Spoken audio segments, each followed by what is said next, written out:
Hello. Do you know it really helps if I actually plug the right part of my microphone into the computer? I've The heard sync that. I've heard that transmits. happens.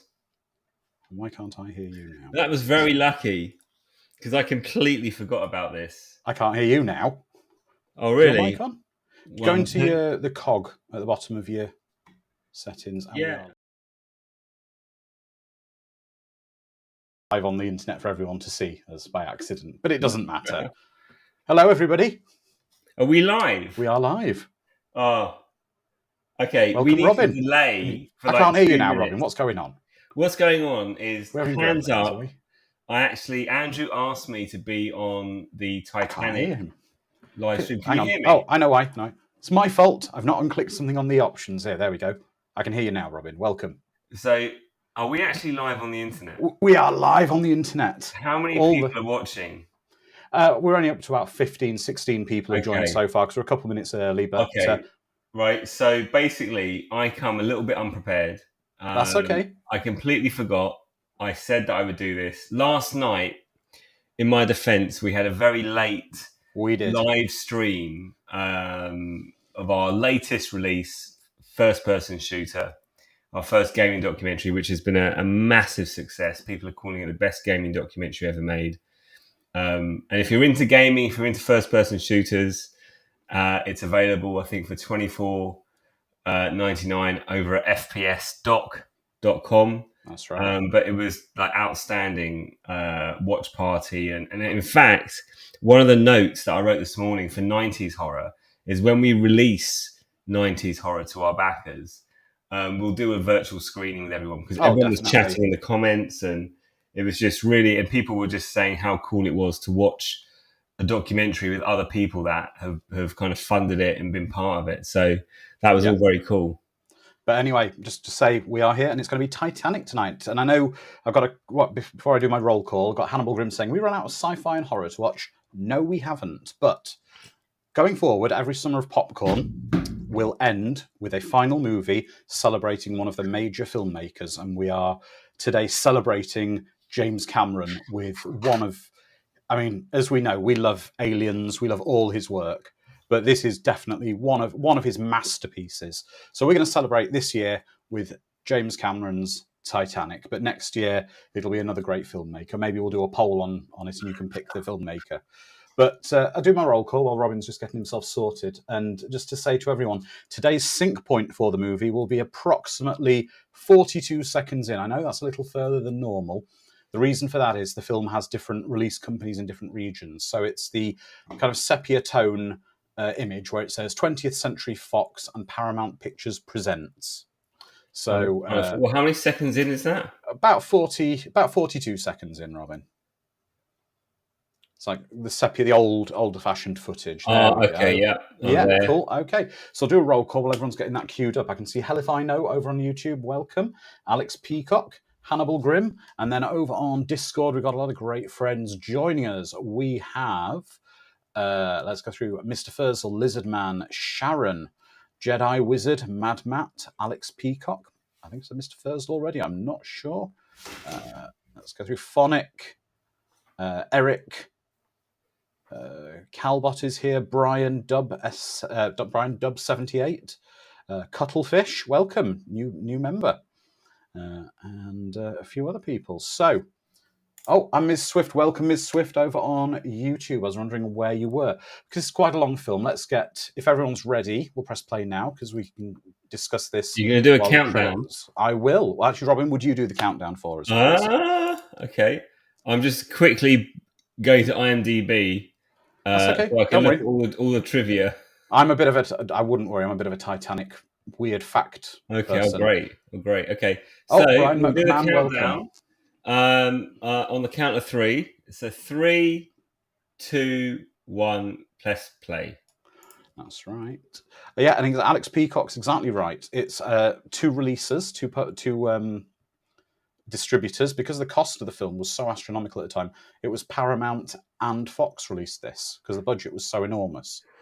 Now, what's absolutely amazing here is, and this is something that we're going to see throughout this film, I'm not sure how aware you are of this, Robin, James Cameron basically went through the archives fanatically for this film And there's so much famous stuff that I'll point out as we go through of actual photographs, footage, pictures, etc., that were on the real Titanic that he's turned into live action scenes. Oh, wow. So now, this is one of the real submarines that they would use to actually go down to the Titanic. Now, this is something I was discussing with the Discord earlier. This is a very, very chilling fact. I found out about the Titanic wreck site from James Cameron in one of his documentaries. You'll see around the wreck, there's a lot of pairs of shoes, just empty pairs of shoes. But every pair of shoes is laid. You might even see a few of them on the bottom occasionally in this scene. The shoes are laid like that because they were attached to a body when they hit the bottom of the ocean. Wow. And what's happened is over the years, the fish and the bacteria and everything there has dissolved the body, but the shoes remain. There's hundreds and hundreds of pairs of shoes. It's very eerie.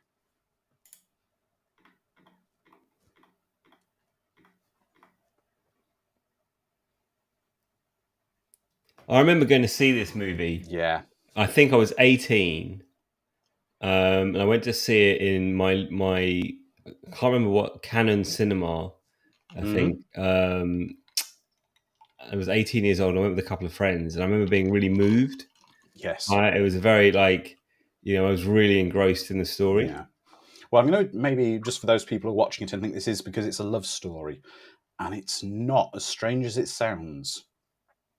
I'm going to explain very quickly while we're seeing Bill Paxton there. All the fictional characters were created by James Cameron, Rose and Jack, to be there, but to not interfere with the main story. None of those characters intentionally will impact the story of the film because he felt that would be disrespectful to any survivors or the people who died there. So they are basically there as an audience extension to be able to ask, interact, etc., interact with people as like I say, as an audience extension. They are not there for the film to be about them. You forget, still, this looks so good. Oh, it's incredible. It's incredible. I mean, some of this is model work and some of this is actual dive footage.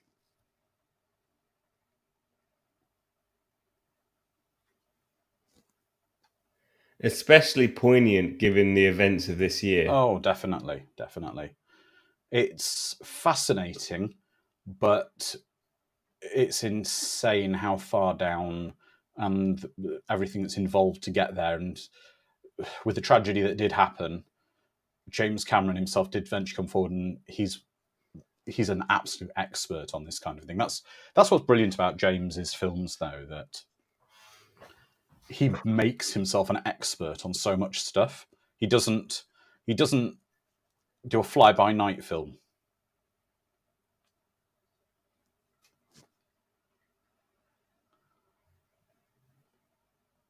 Yeah, exactly, Sean. He's a submersible expert.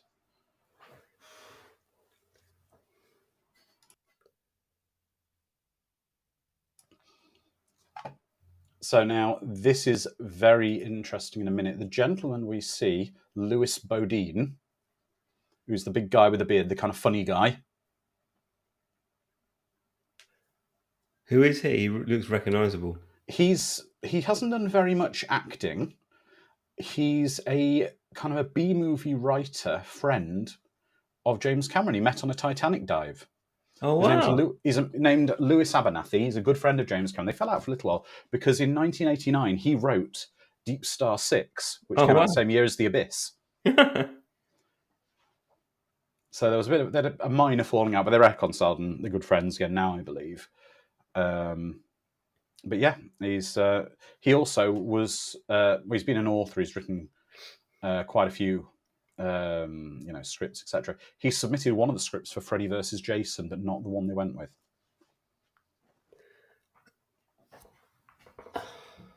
I mean, this is incredible. This kind of just seeing. There we go. Oh, wow.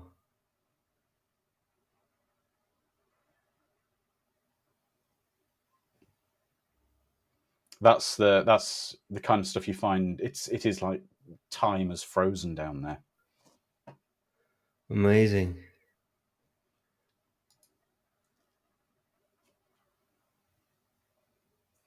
Yeah, yeah, that's great, Brian.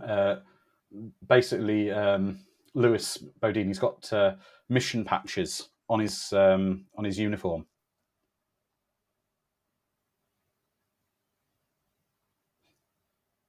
Yeah, the pressure down there, Mr. Furzel, is incredible.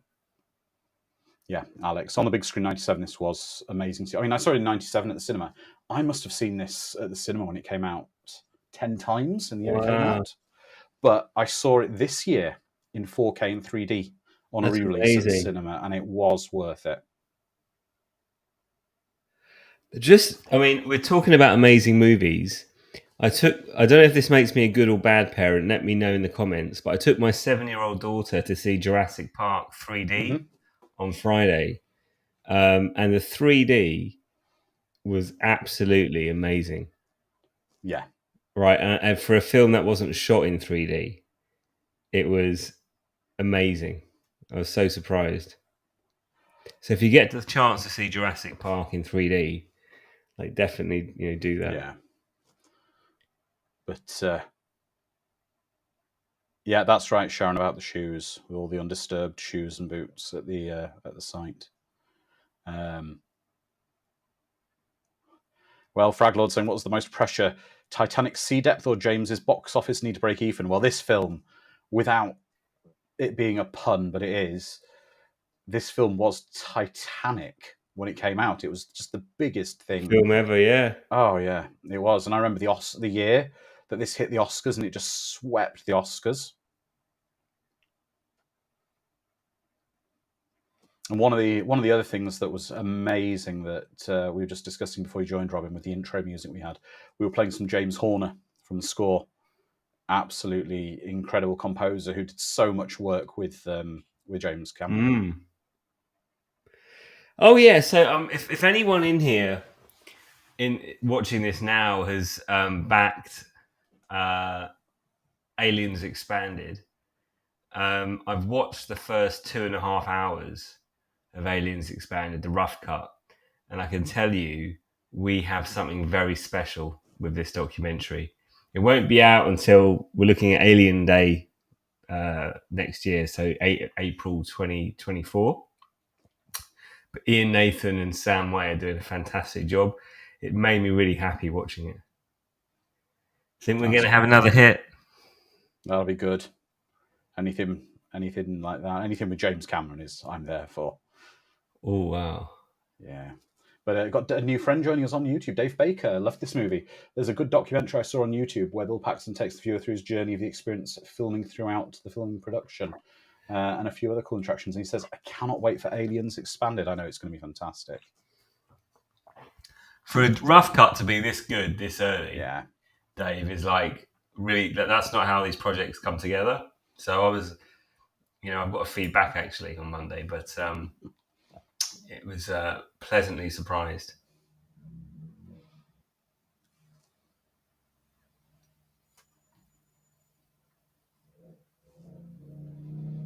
Yeah. So they're referring to the Geraldo stuff with the Bonnie and I think it's the Bonnie and Clyde car. It might have been, which was he famously opened the. No, it was Al Capone's vault. Sorry, he opened Al Capone's vault. They basically found nothing in there on TV. That's the one. Thank you. Not Bonnie and Clyde. Al Capone's vault. Yep, that's right. Yeah, the Capone vault disaster. I've always found this man a bit strange where he's got the sunscreen just on his nose. But this is, I don't know if you'll remember, Robin, because you're a similar age to me in school. Do you remember in the 80s in school there was the big thing about when they brought the Mary Rose wreck up? Yeah, I remember. And it was this kind of stuff. It was fascinating, where it was basically, for those who don't know, it was an old wooden galleon from kind of Pirates of the Caribbean era, and they pulled it up out the sea. And I think every school kid in the UK watched it for hours and hours. There's just these floating yellow things on the sea. or they lifted out a rotting piece of wood. It wasn't quite as good as this. Lizard Man, quite possible. I suppose it might be possible for it to survive underwater for decades like that, because if it's not got any motion of the water around it, it's very cold. I suppose maybe there's not a lot of bacteria and stuff down there for that. Is that James Cameron's new wife? Yes. Oh. He met her during this film. That is, that is Susie Amos. Apparently, we've got some problems with sound on both of us. Oh, are we? Can you let us know if you can hear us, everyone? People having sound problems with us. Let's have a look. No, Alex. No. We sound good. There we go. Okay, they do hear us. That might be an old comment from before where I'd got the volume turned off. Okay, everyone's saying sounds good. Thank you, my friends. Welcome, Alan S1 as well. Oh, Dave Baker says the sound's good in Scotland. Well, that's okay then. Oh, wow. He's using a satellite phone. Have you ever used a satellite phone before? They're awful. Awful. They're akin to how he's talking on it. They're akin to almost a CB because they have a slight delay on them. And of course, that's, again, the brilliance with James Cameron. That's Gloria Stewart, who, yes, that would be the twilight of her career, but what she was was to go out on? Oh yeah, well, I think she did a couple more afterwards, but I mean, yeah, I don't think this. I mean, I think with the exception of maybe Steven Spielberg, I don't think another filmmaker could have made this film because of the effort required.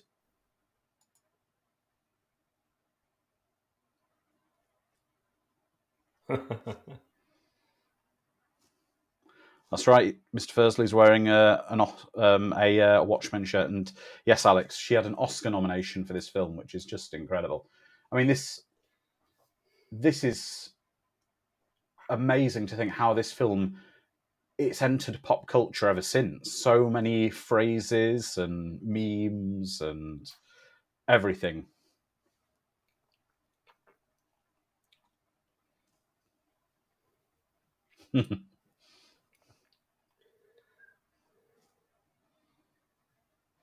Apparently, this was the actual. They were filming this on the actual dive ship they were using for the diving to the wreck. Oh wow!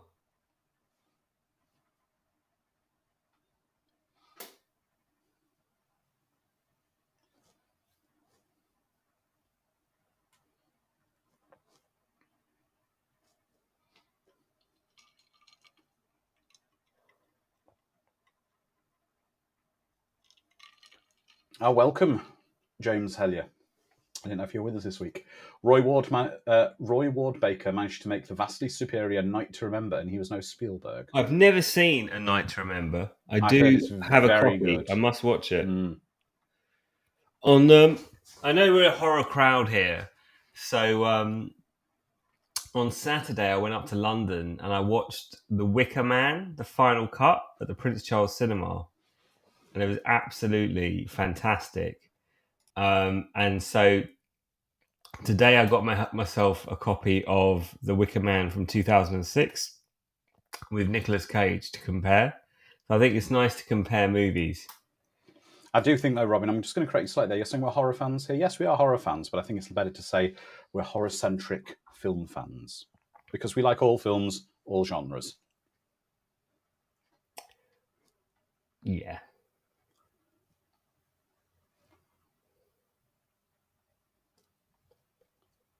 Oh, everyone's saying not the bees. Yeah, that one.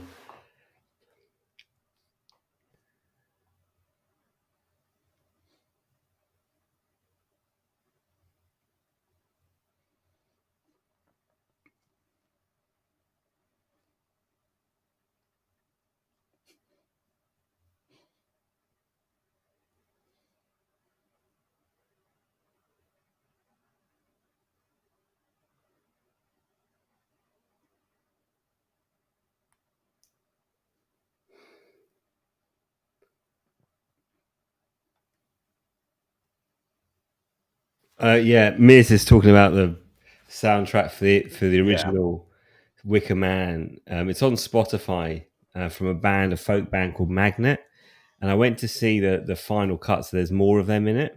So good.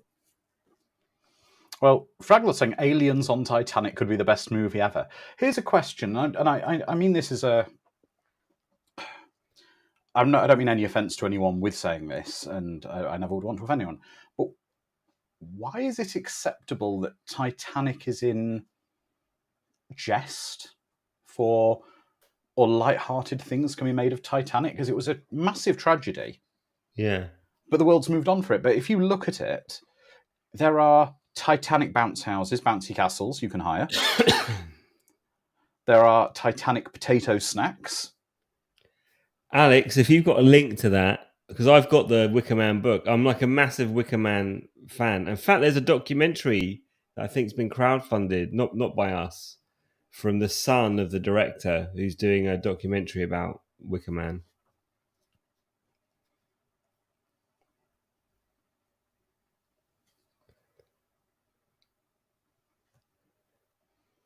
So this was quite a new theory at the time as to exactly what had happened. And they've said it's pretty accurate at the time for what's happened, but now they've realised there was even some stuff a tiny little bit different. But this is also good because he's explaining the technical jargon to come later in the film to get it out of the way now. So it's quite clever in the writing. Oh, wow.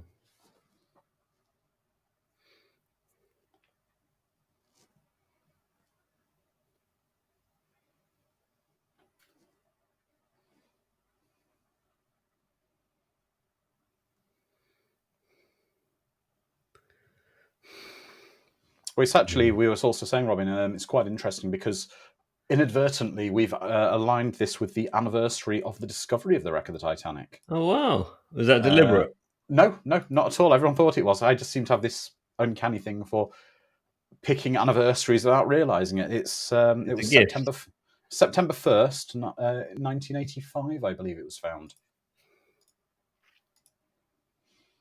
But what's quite crazy is that as close as, well, I mean, if the wreck was found in sort of 85, I don't know if you remember, there's a film in the 1979, I believe, Raise the Titanic, where until that time they still believed that the Titanic was in one piece and could just be refloated. Oh, wow.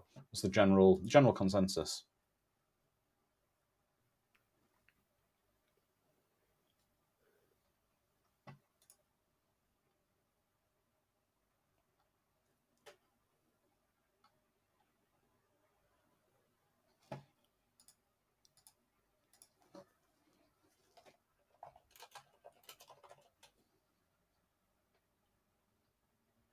I'm watching this with just subtitles, so I'm missing out on some of the amazing score.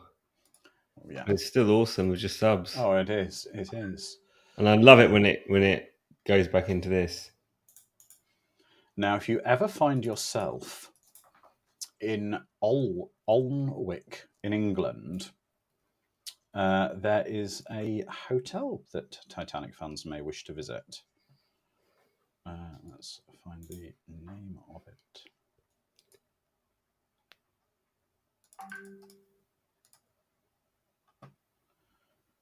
That's it. The White Swan.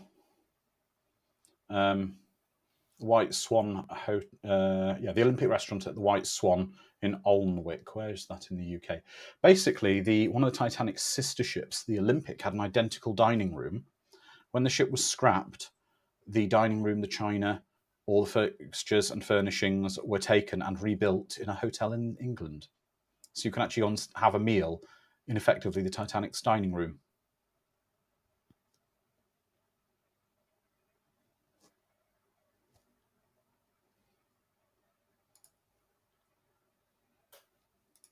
I love all these transitions. They're just so. Oh, it's beautiful, beautiful. It's like so good. We'll get into some of the Titanic theories. The CGI still looks really good. It's incredible. I'll tell you my personal connection to this. So Now, this is really interesting. All this stuff we're seeing happening at the moment is based on actual photos taken when they were loading the Titanic when it was launching. So James Cameron, like that car, there is a shot, an actual photo of that car, which is a Renault, being loaded into the dock of the Titanic. And that's the car that features later in the film. But all these scenes are based exactly on stills that were taken on the day.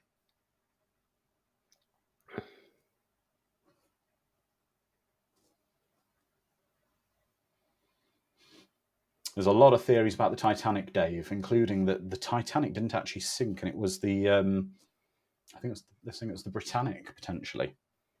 It was an insurance job, but I'm not sure about that one. That's one of the common theories. Hi, Gary. Welcome. Maybe a Wicker Man watch party could happen.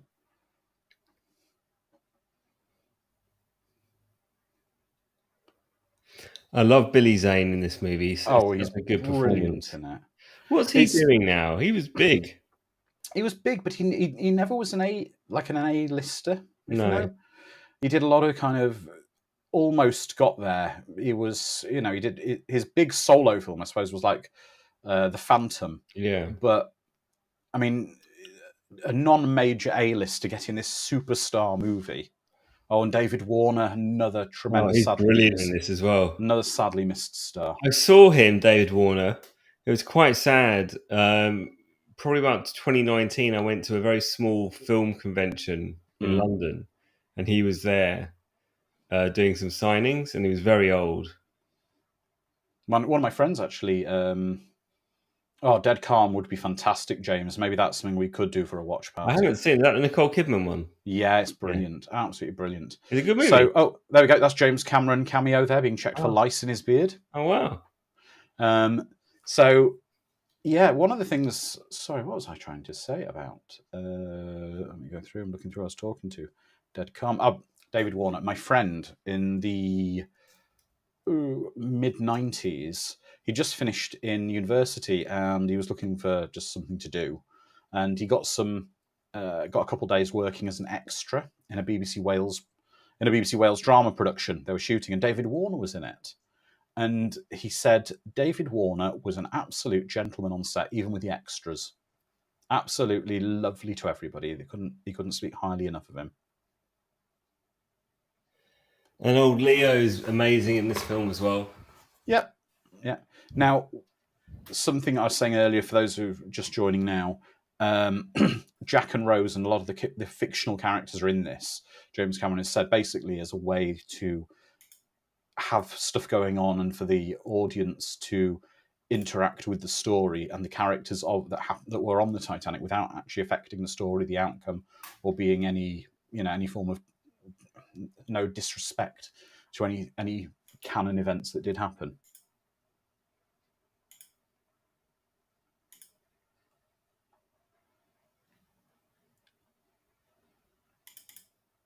Oh, great. Now, again, we're going to get a tremendous bit of the score in a minute from James Horner. Some of his kind of Irish music he plays.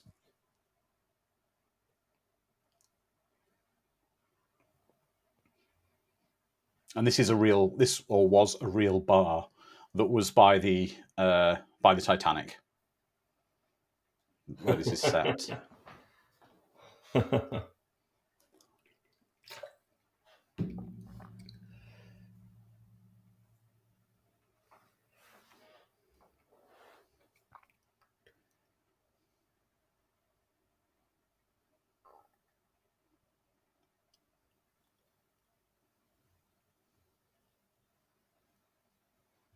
Oh, that's another great film, Fraglord. Heavenly Creatures with Kate Winslet. Never seen that either. Absolutely brilliant film. That was Kate Winslet's breakout role, wasn't it, with Peter Jackson? It was, pretty much.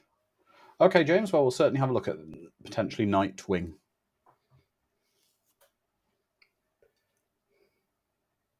Has anyone seen the new Meg film? I have. Was it good? I thoroughly enjoyed it. It's silly but fun. Because I really love Ben Wheatley. Yep, if you want something just really silly, you'll enjoy it.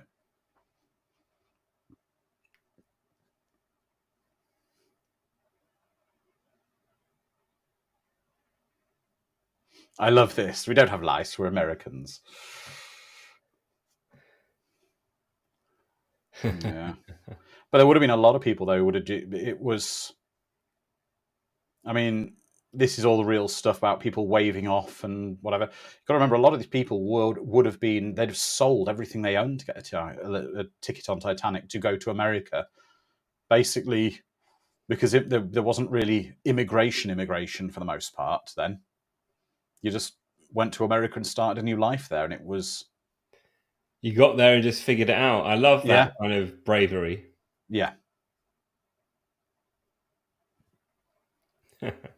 Calbot has just said, every time I watch this, there's a little part of me that thinks, gee, I hope they will make it this time. Yeah. Exactly. Again, the score you're hearing here is wonderful. The score is... Calbot actually summarises something really good there about the score being hopeful as well. Now, this is very interesting. You see, the Titanic sister ship, when it was going through the docks, it had a bow wave so large, because they were such big ships at the time, it actually became damaged when another ship hit it because its bow wave was so enormous. Well, you're saying it's a big boy, that ship. By today's standards, the Titanic isn't. That's the incredible thing. It just shows how much things have grown.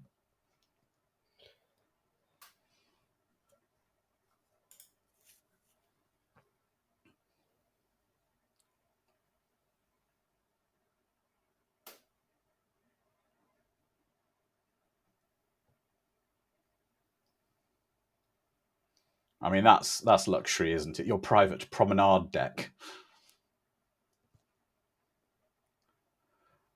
Yeah, the QE2 was larger, but some of the Royal Caribbean ships now are just incredible. I think it's the Wonder of I've the never Seas. wanted to go on a cruise. My mum goes on cruises. I was speaking to my wife about it. It's like something we'd never want to do. Trapped in a place with lots of people. My wife and I want to do a cruise, but we only want to do a Disney cruise. But that's just because we like the Disney stuff, and we don't want... The main thing about going on a Disney cruise is the food is supposed to be excellent, and they don't have gambling, because I have no interest in gambling, and I don't like the idea, and the drinking isn't a really big thing on the Disney ships as well. No. I'm not... Jeanette Goldstein's in this as well. Yes, and we will be talking about that, because remember, with the Watchparty... Right, now this is very interesting. So you see that little ship next to the Titanic at the moment? In that shot there. They stopped at Southampton after they left Dublin. Stopped at Dublin after they left Southampton. But that little ship is the Titanic's tender ship. That ship survived. It's in Belfast now. And earlier this year, Oliver Harper went on that ship. He visited it. So that ship still exists. Yeah, the CGI is a little bit ropey. In parts, but you've got to remember how much... This is like a long time ago, isn't it? 1996. Yeah. Actually, I've got a connection to the CGI of this film. I was working for the company that provided the render equipment. It was a company called Digital Equipment Corporation, yeah? DEC. They made very, very powerful servers back in the day. And they had a massive render farm they used for Titanic, and this company provided all the equipment for it. And when Titanic won all the Oscars, we had lots of company posters featuring Titanic artwork dotted around the buildings.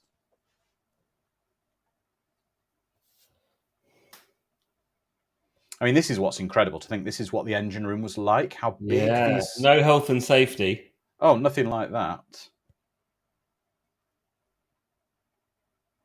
Yeah, James. Oh, welcome, James Taylor, as well. It's about Jeanette Goldstein. Yes, she is in this. I'd love to get Jeanette Goldstein back for another watch party at some point. I would. Yeah, get her on for something. But I think next year I was talking to Ian Nathan about this. We'd love to do a Q&A with Michael Bean.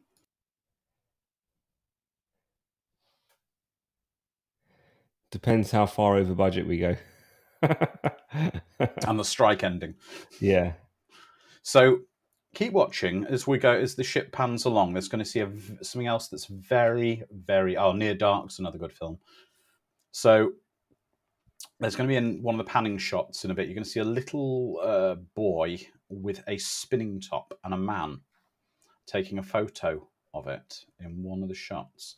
and that is an incredibly famous photo that survived the Titanic of a man basically sort of testing his new camera, taking a photo of a young boy playing. You'll see it. Again, this score is just... You're really missing out on a treat here, Robin, without having the audio up. Yeah, Fraglord, a watch party with James Cameron attending would be at the top of my list too. Do you know what? Just so you know, we're trying really hard to get James Cameron. He's, you can only try. Exactly. I can tell you though, the way I set up Aliens Expanded was it didn't need James Cameron to be in it to be amazing. Because it's about the movie. It's not about getting the cast back together. Although that's very nice. It's about going deeper into the film from a super fan perspective, which it's totally delivering on with the first half that I've just seen. Did you watch it, Andrew? Not yet. I've not had chance. Brian, any word on Paul Reiser? Not at the moment. Not No, look, the truth is this: we've tried everything. To the point where his agents aren't even replying to us now. I think that ship has sailed. He responded to one tweet, and then we did our big kind of can everybody tweet this thing, out of desperation, basically. And he doesn't. I mean, maybe he doesn't want to talk about aliens anymore. Maybe, which is absolutely fine. I suppose like Neil Blomkamp as well. We tried to get Neil, and then we read an article where he's like, "I'm never talking about Alien." Like he's very upset about that whole thing, and you can only do what you do. Exactly. But if we could get James Cameron, that would be incredible. That would be great optics. Yeah, but it's like when we got John Carpenter for In Search of Darkness. It was huge, absolutely. But we didn't necessarily learn much more about the movie. Yeah. Or his movies from him. It was everyone else. But he was there as a, he's like a figurehead. So it's a bit of a balancing act. Yeah. We offered Paul Reiser a very, very good deal. Bearing in mind, look, we've got Michael Biehn, we've got Lance Henriksen, we've got Jeanette Goldstein, we've got Carrie Henn, we've got Rico Ross, we've got who's Private Drake? Just forgotten his name. I feel terrible because I spoke to him and he was a wonderful, kind man. Yeah, and some other people as well. So it's just like the cast of this is fantastic. We've got Colette Hillier. It's I don't think the documentary Aliens. Thank you, Brian. Mark Rolston, right? No disrespect to Mark, he's a wonderful, kind man. He's brilliant, right? But this isn't about hearing like crew stories from the crew because other documentaries have covered that. I think the whole purpose of Aliens Expanded, and it's been very hard to get this across unless you've actually read the synopsis. This is about deconstructing each scene and understanding what's going on and all of that kind of stuff. Yeah, fair enough, James. I'll hand in my sci-fi card. So on that front, it's totally delivering. The way out, the expanded part of Aliens Expanded. Sorry to interrupt you just for a second, Robin. I was going to say, what's amazing is every time you see a pair of hands drawing a picture and you see artwork, it's absolutely incredible. That's James Cameron doing the artwork. Oh, is it? James Cameron is such a good artist. Yeah, that's him doing all the artwork. Sorry, Robin, let you carry on. Yeah, so I just wanted to say that the whole, my dream would be Aliens Expanded is a success, and all the backers love it, and all the Aliens fans love it because I'll then turn Expanded into a format where we can repeat it, and I'd love to do Predator, and I'd love to do The Thing. Yeah. Well, Robin, can I announce to the audience who are here today who the next Aliens Expanded Q&A is with? Because I know, because you've had me organising it. Oh, I don't. Is he confirmed? He's just got to mail him back with the date. Well, I've mailed him the date, and he's all up for it. Yeah. Okay. Yeah. Go for it. Alec Gillis will be joining me and Robin and all the rest of the gang for the backers of a Q&A for Aliens Expanded. Police Academy expanded. No, apparently the guys that are doing RoboDoc, which apparently has come out now, which is good. I've got a Police Academy documentary in the works, but that they did it. If they did the crowdfunding a few years ago, so I don't know what the status is. No, I'm not sure. I'm pretty sure, though. I think they were fortunate in that some of the cast have passed away since they shot some of the footage they've done. It was fortunate in that respect. Now, this is an interesting situation she's in here that is quite realistic for the era, whereby she's a princess, basically. She's a princess who is being almost put into an arranged marriage to suit the family, but it's not what she wants. It's not what she wants for her life. I haven't seen the Police Academy movies in ages. I love the first two. Yeah. We really tried hard to get Steve Guttenberg for Search of Tomorrow. Search of Tomorrow, and like the people that represented him were crazy, and I don't know how. Like, yeah, so it's yeah. Okay. So this was actually filmed in a desert in Mexico. The Titanic was built. All the outdoor set was a big thing in Mexico, which is crazy that they're actually in a desert and they put the ocean around them in CGI.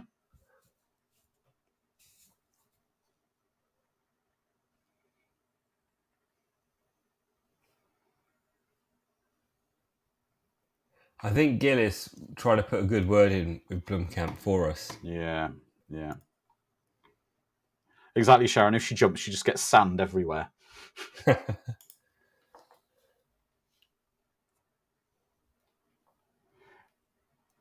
I'm not sure if they got Steve Guttenberg, James, because I think I saw a promo he did on American TV where he said he'd shot something for the documentary, which is interesting. What's this? Oh, this was for the Police Academy documentary.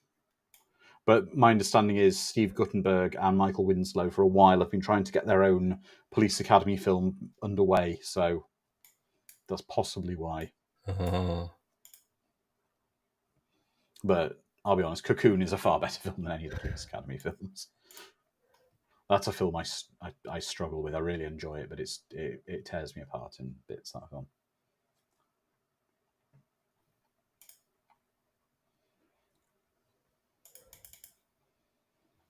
Now, this is strange. In a minute, we're going to see one of the staff off the Titanic who comes over. I recognise him. He's a British actor, and he's not done many things, but he's in a great British film called ID. I don't know if you saw it, Robin, in the 90s. No, I remember it. It's about football hooliganism. Yeah. It's got Sean Pertwee in it. Yeah, it rings a bell. Very, very good, gritty film about football hooliganism. And there was a whole bunch of them. There was. That's it. Brian's right. Brian McMahon. We are Shadwell Army. And the officer who comes over and tells Jack not to move in a minute is actually the one of the main policemen in ID. So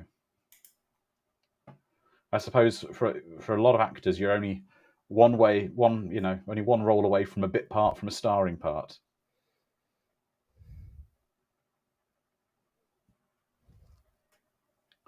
Yeah. So exactly. I don't know. I don't think I'd want to. Yeah, they're saying, a lot of people are saying they don't think they'd want to jump in the freezing North Atlantic Ocean.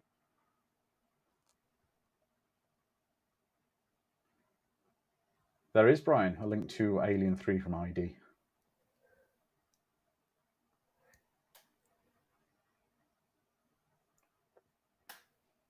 So what's the coldest you've ever been, Robin? Have you ever been properly cold?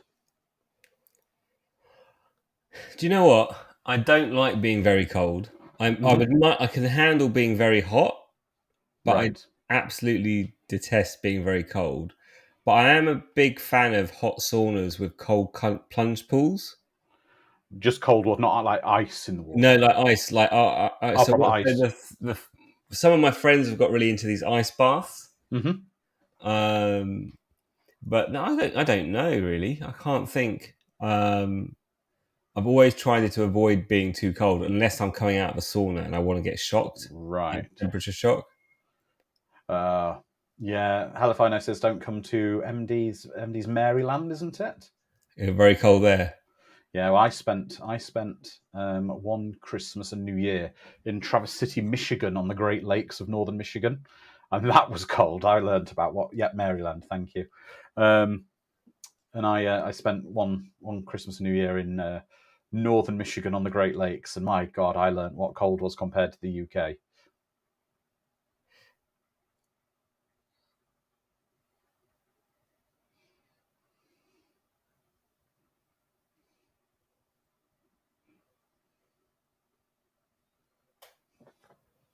Yeah, that's right, Halifino. Anywhere near water is colder than most places in winter.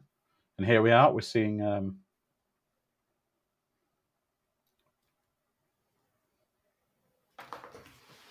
some great drama in this movie. Like every it is. scene.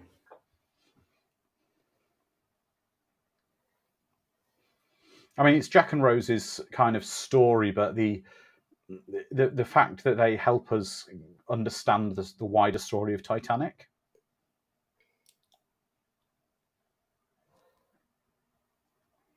Yep, Lizard Man. Yeah, Lizard Man saying that's why you don't wear overly designed frilly dresses on ships. That's why I certainly don't. I love Billy Zane in this because he plays such a snob so well. Yeah. But a lot of these snobs are only having a higher level in society because they have more money. Well, but they're kind of birthed into it as well. Yeah, he is. Yeah, he is.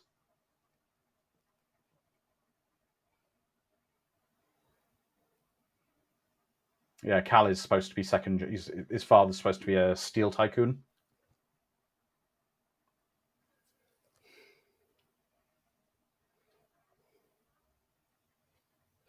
I love America. I love going to America. There's so much more I want to see. I've only seen the big cities. I really want to go out to like rural, true detective kind of land. Oh, yeah. Well, my wife and I, one year we want to do Route 66 one year. Strange enough, I don't do the driving in America. My wife does. But over here, I tend to do the driving. I like the drive. I drive in America. Do you? I find it also helps because I do the driving to and from the airport in the UK and she drives in America, and then we don't have that moment of having to switch over in your mind with the opposite side of the road.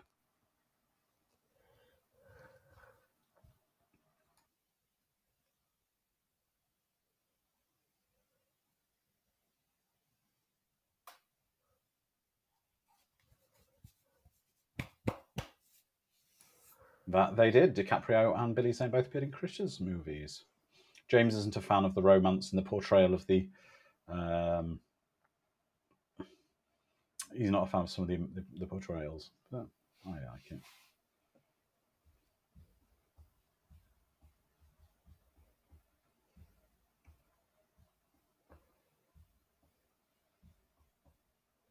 Do you know what? I think I'd struggle to imagine another actor playing David Warner's role in this film. Because he's got that kind of smarmy. He's got that kind of this, isn't he? He almost reminds me of like a smiling shark. Yeah. Like, he's dangerous, but he'll butter you up a bit.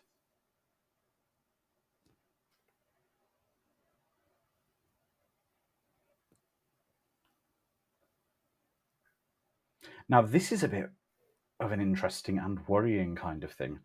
She's supposed to be 17 years old in this.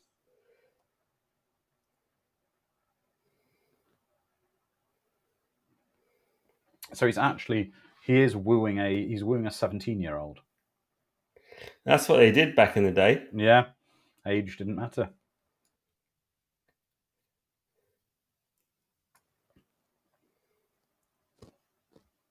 Kate Winslet is so good in this as well, though. To definitely, absolutely. Like, and you can't take your eyes off her. She's like, really charismatic. Oh yeah. Well, I think everyone's cast. There's no bad performances in this film. I mean, especially once all the explanation of the build-up happens, and we hit the roller coaster of the ships. Once the ship hits the iceberg, and that roller coaster happens, the tone of the film and the pace of it just races off.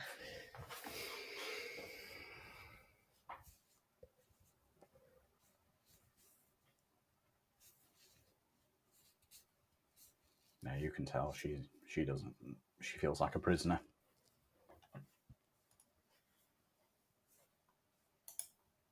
Exactly. Sharon, you make a really good point. There's a universal belief that money can't buy happiness. Rose is stuck in a world that is smothering her, but she has all the money she needs. She finds Jack, who is poor and is happy. So it is that kind of question, isn't it? Does money buy happiness? Oh, Gary. Okay, Gary, I won't spoil the end of the film for you. We're just saying, Robin, the one of the main themes of this film is: does money buy happiness? Does money buy happiness? Well, I think it's better to have. I think money buys happiness to a certain level, right? So once you've got enough money to do the things you want to do, then you're in a very fortunate position. But any more money, it just becomes more stuff. Yeah. I've noticed as I've got older, I've become a lot less materialistic with things. Yeah. I'm a lot less of a collector of stuff these days, and I don't know why that is. I don't know. You collect ever increasing broadband. Apart from that, yes. That's work purposes and flexing. It's totally work. He's going to justify it by saying I officially genuinely loves. How is it 8 gigabit or something? Crazy? I have 8 gigabit. I now have 8 gigabit. It's not because of broadband at home. No one needs that. You're not hosting Netflix. You don't. I'm just a pioneer. Everyone in the UK will have it. I don't know anyone with that speed. Apparently, I am the first one with my internet provider to have that speed. Yeah. On the new tariff. Yeah. So I need it for work. It's very useful. It is very useful. But don't forget, in my day job, I do a lot of work with cloud servers. He's trying to justify it now. Exactly. Now, what I found when I started Creative VC, I never knew. I didn't have any idea if it would be successful as a kind of business venture. And what drove me to start it was I just wanted to do something that aligned with my interests, and that over the past half a decade now has just brought me a focus, a purpose, so many like amazing stories. It's given, and I think it's given color not only to my own life but my whole team's. That was very intrinsic. I feel very differently about the work we do compared to when I had kind of corporate clients and stuff like that, and was just trying to get the job done so I could get paid. I don't really feel like that anymore. No, exactly. Lizardman's saying about the film not being on Disney Plus in Canada, but it is in other regions. But that's because in America, North America, and Canada, Titanic was distributed by Paramount, not Fox. But we had it distributed in Europe by Fox because of the budget.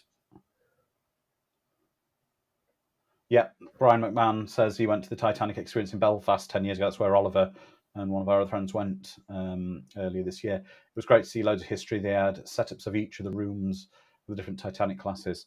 One of the things I do, as you know, I do enjoy going to Florida. One of the things I found out is they have a very good Titanic exhibition out there. But I don't know if I could resist one of the things. They do an evening, you can have an evening meal with actors playing people on the Titanic. That's a bit weird. It is a bit weird. So you have Molly Brown there and a couple of... So did James Cameron do all of these drawings? Yes. Because he's an incredible artist. Yeah, I think from memory, though, when you see him sketching, it's flipped because James is left-handed or something. It's whichever hand you see Leo sketching with, the image is actually flipped slightly or something, because James is the other hand. Ah, thank you, James. Hell yeah. The community you have created makes this feel very different to other crowdfunded documentaries, Robin. Makes us feel we're not just there to buy a product. Yeah, I mean, I want to take it. I mean, it's been we're going. Thank you, James. I mean, it's that's our intent. I mean, this watch party and this virtual premiere we did last night, that was a first for us. We had like over 600 people register for the event, and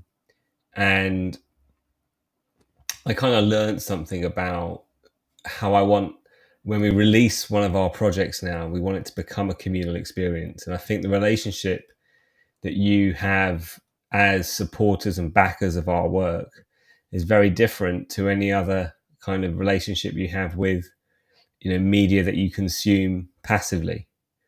And I want to sort of dive a bit closer into that. I can talk about my big dream for next year. Well, I think let me just say something, Robin. I think the fact that we're here every week, we're on social media so much, we're active in so many places, it keeps us honest. Not that we wouldn't be, but we're accountable. We're accountable. We have to, backers. We're not disappearing for months at a time, not saying anything of stuff. We are there. So. Oh, Brian, thanks so much. Yeah, I mean, and Brian, when Aliens Expanded comes out and your name is in the credits, that documentary will be part of the Aliens experience forever, and you'll be part of that. And that means something, I think it means something. But we want to improve. My big dream for next year is to really build a kind of membership platform where we can have lots more documentaries, not just one a year. That's very, very big, but actually kind of episodic series looking at various elements of films and subject matters and all of that kind of stuff. So that's something I'm working towards right now. We begin the marketing campaign for In Search of Darkness 90s pretty soon. In fact, I've got a meeting next week to talk about the trailers and all that kind of stuff. But as part of that offering, we've got something very big for all of you people that loved In Search of Darkness. And I'll say this because no one's, there's only a few of you here today. We've edited over 20 hours of unseen material from In Search of Darkness, the 80s trilogy, that we're going to make available. I can say that because it's been edited now. Oh, hell if I know. I do agree with you. I'm not a fan of spitting, but I suppose for Rose, because it's the most unladylike thing possible. Ugh. It is repugnant spitting. And the new platform that we're going to be putting together is called Darkness Unlimited.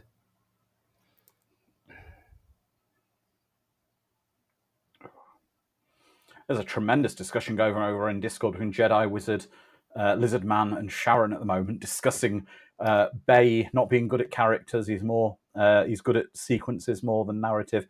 Cameron is more encompassing spectacle and substance. Is why he's so successful.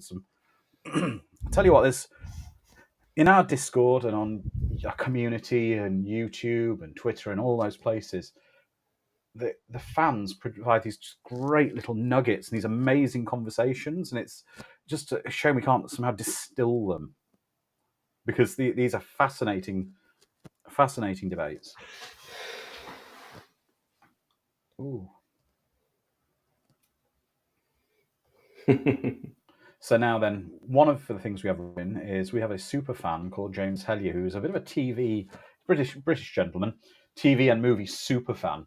So James, can you tell me which catchphrase was made famous by the captain of the Titanic in another role? Alex Peacock wants to try to DM you the link to the Wicker Man. Yeah, can you ping in my email address? Yeah, well, you can just say it if. It's Robin at creativeec.com. Yeah, I'd love to listen to it. So, James, where do we know the captain's lines from? Captain's famous catchphrase. Alex is going to mail that to you. Oh, Brian. Well, yeah, exactly, Brian. Tarmac and mullet haircuts. Very good clue. That's it, James. Gives a job. Very famous. He was the lead in a very famous British TV show in the 80s in Thatcher's Britain called Boys from the Black Stuff. Is it? Yeah, I remember watching that at school. Boys from the Black Yeah. Stuff. Amazing. James Hellier, I've got 2 books that I think you'd love. I'm going to get them. Oh, Lizard Man saying he hates dress up night for dinner. He can't stand fancy clothes. No. Do you know the one thing, Lizard Man, that's worse than... Can I do a plug? Go for it. Oh, they're brilliant. They are absolutely... These guys are actually working on a book about 80s horror. Yeah. Those, as you know, I'm a huge fan of British public information films, which they're based on. Really good. They're called Scarred for Life. Yeah. They've got like every kind of kinder trauma from the 80s and the 1970s. It's like comprehensive. Has anyone here backed In Search of Tomorrow? If you've backed In Search of Tomorrow, let us know. You mean past tense, obviously. Past tense, yeah, the 80s sci-fi doc that we did. So, Robin, now then, as a person who's been to many social and formal functions, I imagine you've been like I've been in the past. Do you hire a tux when you attend, or do you own a tux? No, the last time I wore a tuxedo, I hired one from Moss Bros, and it was at the premiere of a corporate film I made, and it would have been about 2012. Mm-hmm. I own a tuxedo. James saying never play hide and seek in the band. Exactly.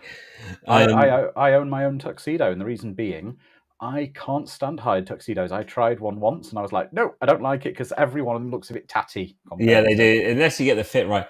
And can I say, on our Slack, Andrew's profile photo is him looking very dapper in his favourite tuxedo. You should give everyone a screenshot, Andrew. If you're I'll see if I can find that picture. It's from my wedding day. I'll see if I can find the original. So look, if you backed In Search of Tomorrow, just to let you know, we are making a book based on the documentary, which is going to have loads of clever stuff in it. It's a 300-page book. It's going to have QR codes in it, which it's like a coffee table book. As you're perusing through it, you hit a QR code, up will pop never seen before material from In Search of Tomorrow. It will have different kind of layers of dedication. So when we cover Blade Runner, we actually want to hear from fans who are like super fans of Blade Runner, and they can actually contribute like a paragraph about why the film's so special to them. So we were hoping to launch in about 2 days' time, but we're a little bit behind schedule. But if you want to get a kind of tangible collectible, it's only going to be a limited run book that kind of encompasses your love of everything 80s sci-fi. This is it. Oh well, James Hellier is currently quoting lots of lots of bits from the public information. Now then, James, I'm not sure if you know this bit of trivia. So, in the Play Safe advert with the electricity substation, the little girl who infamously screams Jimmy is the same little girl who in Superman the movie gets slapped by her mother for lying when Superman gets her cat out of the tree. Really? Yep. Well, I did not know that. I didn't know that until recently.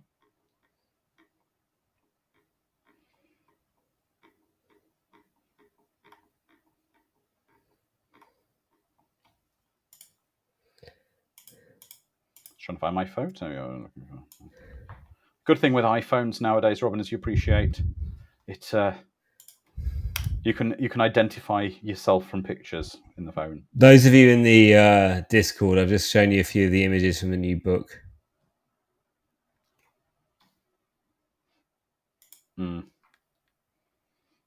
Exactly, Mr. Verzel. It's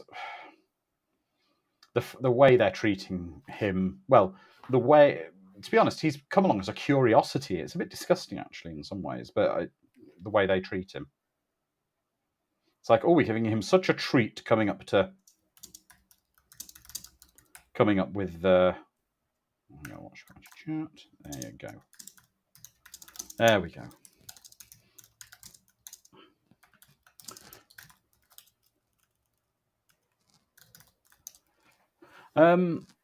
Sharon, do the rich really find porn interesting case study? I guess back then they may have done. Now, this is something I don't understand, and I think it's probably something to do with acidity or something. Caviar has to be eaten with a mother of pearl spoon. And I tried caviar once, and I would never eat it again. It was as utterly awful. I'm convinced it's one of those things in the world, because it's so expensive, people tell themselves it's good. Are you a caviar fan, Robin? No, in fact, I don't eat very much seafood. Or I fish. eat seafood, but I don't eat fish. I don't like fish at all, but I like things I like have calamari.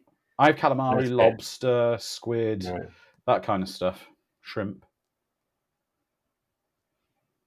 I've tried it, Sharon, like I say, and it was as terrible as I imagined it would be. To me, it tasted like licking the bottom of a dirty fish tank.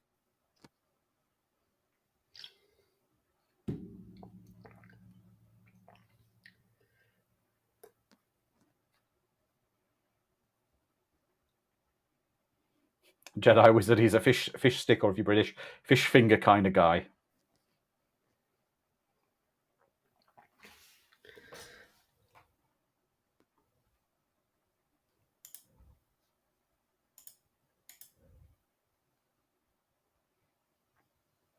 Now, a very interesting fact about shooting stuff in the UK with this film, even though this wasn't in the UK.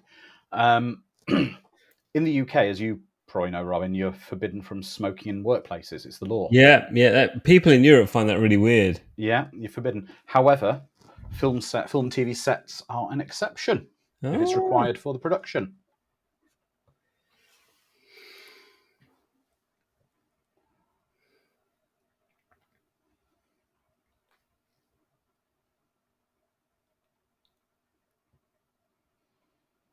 This is just. I know this is realistic, but it's also I don't know. It's the fact it's the decadence for the sake of it.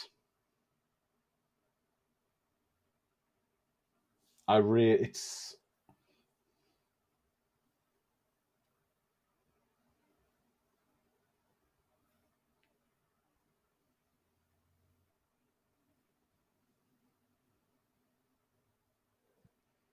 Exactly, Jedi Wizard, Masters of the Universe. Yeah. Now Rose can see how the other half lives. It's like with the others, they have very little, but their lives are richer for having less.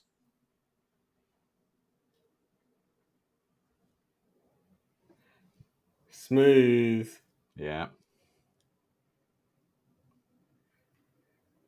Yeah, exactly, Sharon. This syncing doesn't happen until quite a way through the movie. Make it count. Give me the clock.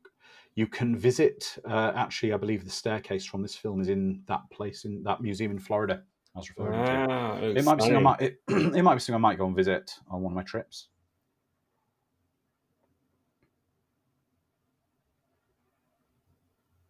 This is like a classic shot, isn't it?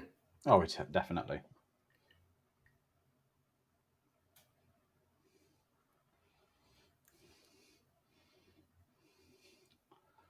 The script in this is just so brilliant. Oh, everything is the way it's shot. And when it's actually, we can see the character Tommy appears to be the one playing the.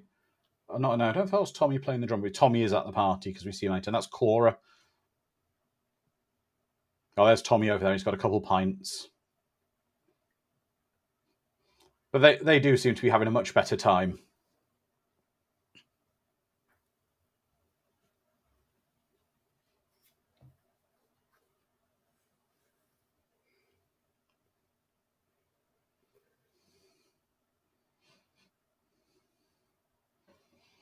Yep. I've got to admit though, I'm not a fan of that thick, old-fashioned type beer. Those ales they're drinking there, though, that proper.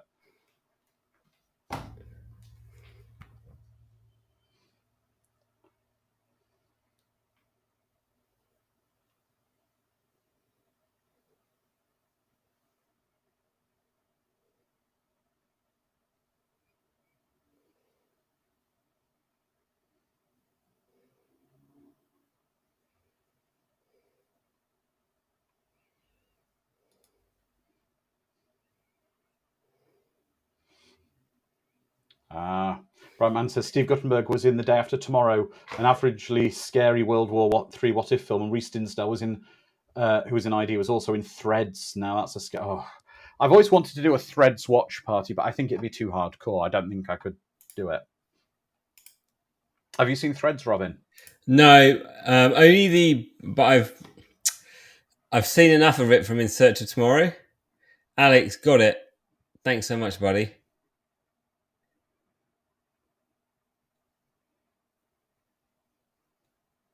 Yes, James. The Day After Tomorrow is a mini-series where James Robards survives a nuclear strike by driving his Volvo.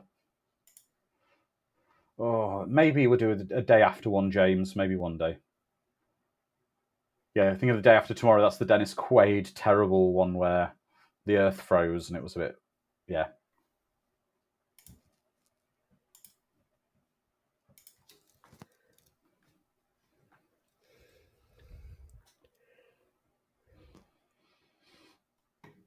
Yeah, they didn't drink lagers by that time, hell if I know. But I was going to say, for those of you who join us for watch parties quite a bit, last year we watched a legendary British television film called Ghost Watch, which I know you're a fan of, Robin. Unfortunately, one of the main stars of it, a British TV host, Michael Parkinson, died recently, didn't he? Yeah, but he had a very good innings. Oh, definitely. How old was he? Was he in his 90s or 80s? Late 80s, I believe. Later, 89 or something like that. Yeah. But that's a masterpiece of British television. It's such a tentpole piece of just entertainment, and I was really glad we got to. Michael Parkinson, the interviewer, Alex Peacock, he passed away. I'd love to revisit that again sometime. It was one of the. It was a real treat showing it to lots of our friends. Oh well, yeah, that's true, Gary. The Day After was directed by Nicholas Meyer.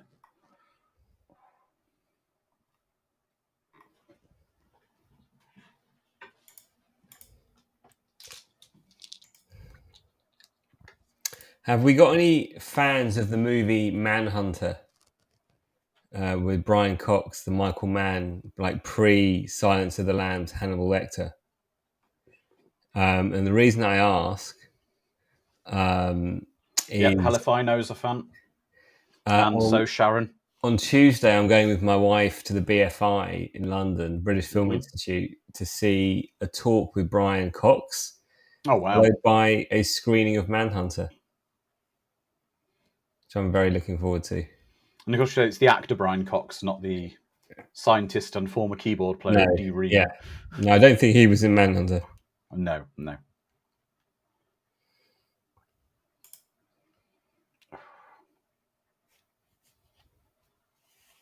Oh, have you ever stayed anywhere? Have you been to Mexico or anywhere like that before, Robin? No, I haven't. When we stayed at one of the resorts in Mexico, we had a private butler assigned to us. And you know what? I hated it. Yeah. Because it's not that he was lurking around in the room for everything, not quite like the service, stuff like that. But it really made me uncomfortable because it was like, I'd go out of the room and going down to the bar to get myself a drink or something, and he'd be like, "I'll go get it for you, sir." And it's like, yeah, like I want to go get something to eat. I'll go get it for you. It was, I might go and use the hot tub upstairs. Let me go and prepare it for you, sir. It was all that, and I know it's their job, and it's how they make their money, but I don't know. Maybe I'm just not one for that level of luxury.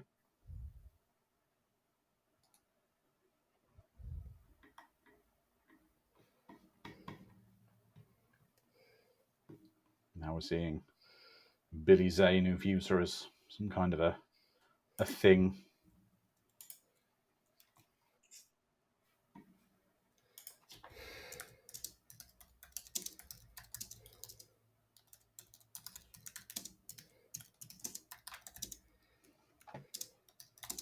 That's a question. I suppose I'll put that question to the rest of the chat. How do you guys feel? Okay, Mr. Furs will just come to 1 hour and 12 minutes. Just to say for the rest of the chat, how do you feel about being waited on like that? Is it something you're comfortable with? Do you enjoy it?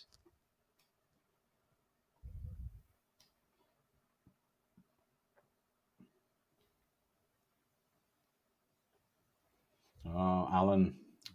Excuse me. The Day After is a great movie. I think it was a US TV movie release. I've rewatched it many times, also by Dawn's Early Light, a little-known war movie. Another one that makes me really estral to watch is When the Wind Blows. Have you seen that one, Robin? Again, I know about it because of In Search of Tomorrow. It's a tough watch. Yeah, I mean, is that the animated one? It's animated, but it's Like quite heavy, isn't it? Oh, it's a hard watch. It's a very hard watch. I discussed it with a friend of ours, Heath from Serial at Midnight, and he's a big fan of that one. So Mr. Furzel says he's never been waited on, and Sharon's saying, no way would I want to be waited on like that. Alex says the most I'll do is an all-inclusive resort. I think more would feel weird. Yeah.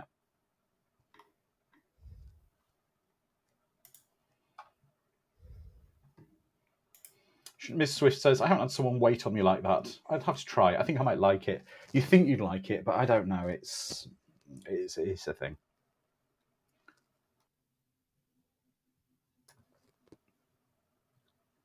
And now we're finding a bit of backstory as well about why she's marrying, and the mother's saying the truth of the matter here.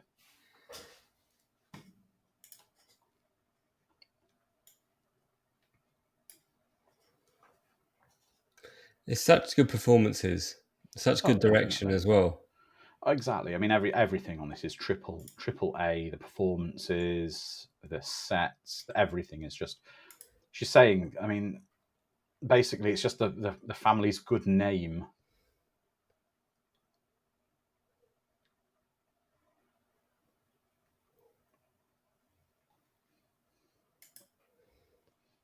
Yeah, and this is the actual hymn they would have sung.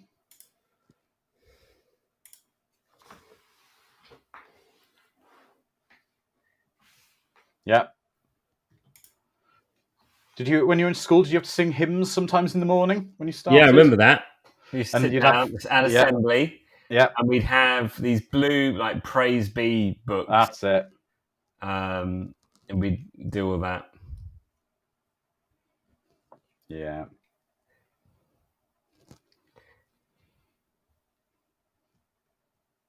Oh, that does look very Sunday morning on the ship. That kind of everything's a bit empty.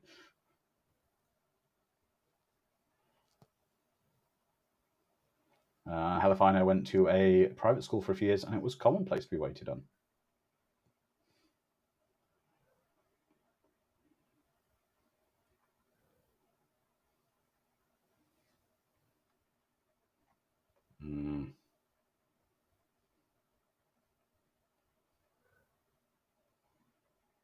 Yeah, Alan, I'm very much like that. He had a butler assigned to his hotel in the Dominican Republic, and you find it a bit awkward and not very useful. I find it very awkward.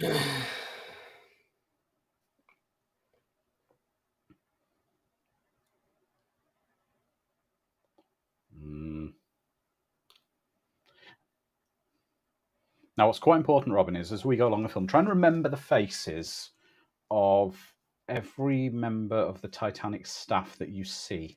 There's a reason why at the end of the film.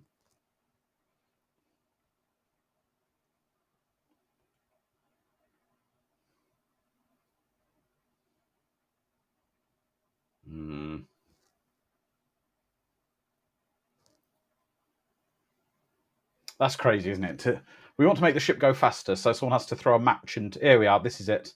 This is the famous shot of the spinning top.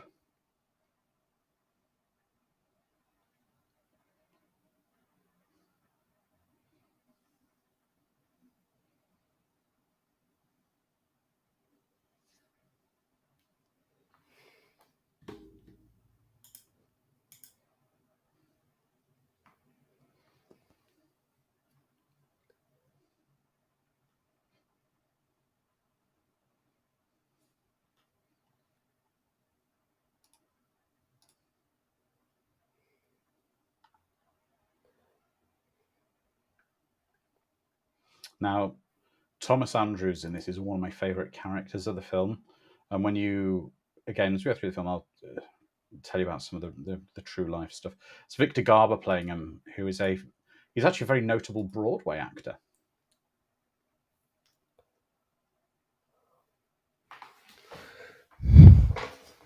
Canadian Broadway actor. He's very, very good.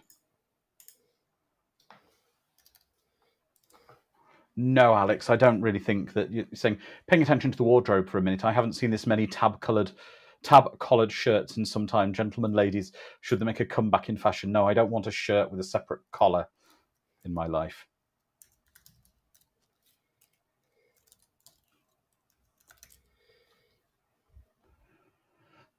Gary, Boys from the Back stuff. Wasn't the Titanic commissioned by a company in Liverpool? I'm not sure. I thought it was built in Belfast because I've seen it. I've seen the Holland and Wolf Works Bay where they built it when I was in Belfast many years ago. And Tommy says Titanic was built by big, strong Irish hands.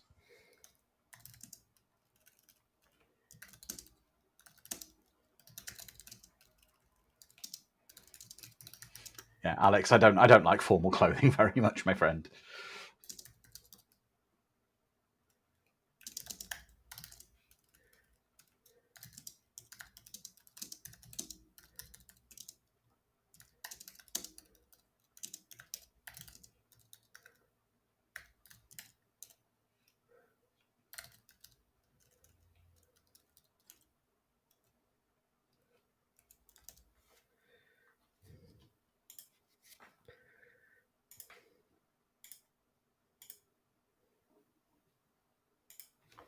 Yes, exactly, Mr. Starch belongs in your potatoes, not on your collar. Oh, James, I don't think you could see me in a powder blue tux, thinking like a Liberace kind of outfit. No, my tux is a grey. My tux is black, actually. Yeah, Titanic's registered in the port of Liverpool, but it never actually visited there.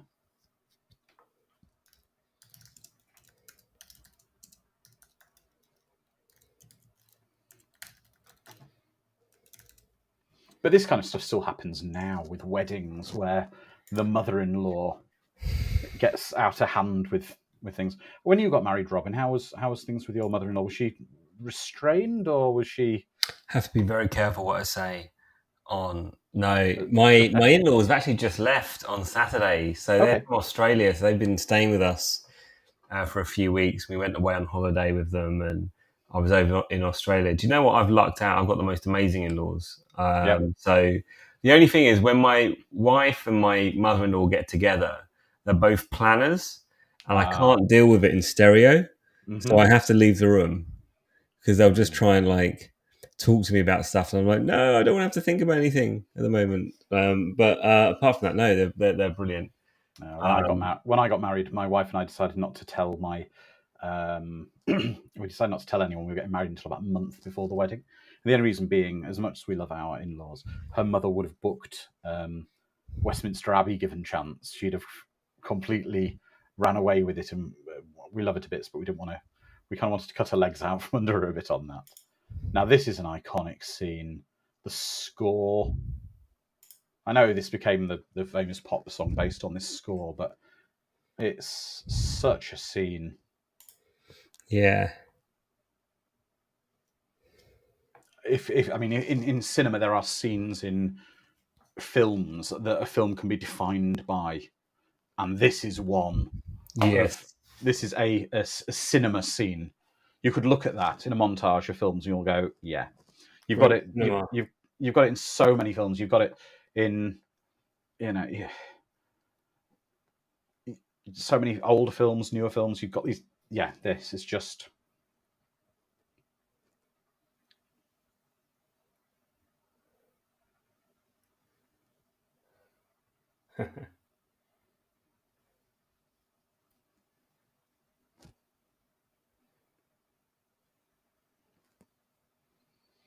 You do genuinely feel that there is a relationship there between them, but there's also almost a school of thought. We could say that Jack is only you could almost draw a parallel between this film and Weird Science. I know it How's sounds that? strange It does sound strange. because Jack is the imaginary computer-made, maybe Lisa for Rose. I love you, Andrew. I am not following this train of thought. You're not following it. I think I think some of the audience will get I it. don't want to land you in it on a live stream, brother. But No. It's a little totally, bit of a kissy totally. kiss. No. There we go. It's what I mean is he impacts her life in such an amazing way, changes her life, changes how she thinks, changes everything about the world for her, and then he's gone. Yeah. But only exists almost for her. That's an amazing shot where you see it fades away to the wreck of the Titanic. Yeah. And it goes, like ghosts. There you go. Lizard Man can see exactly what I'm saying. And it's got Bill Paxton in Weird Science.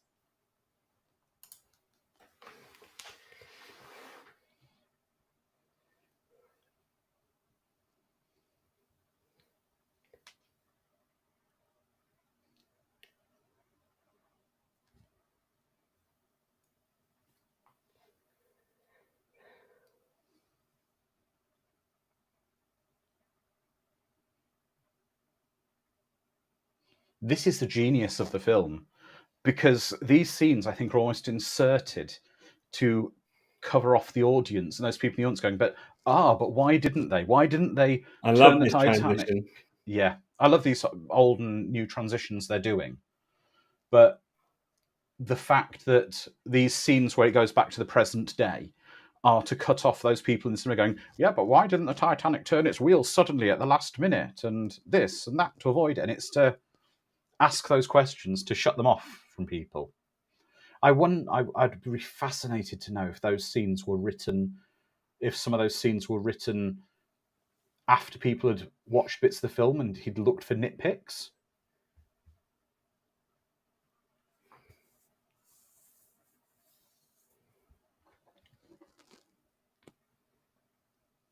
Exactly, Mr. Swift. Manic Pixie Dream Guy.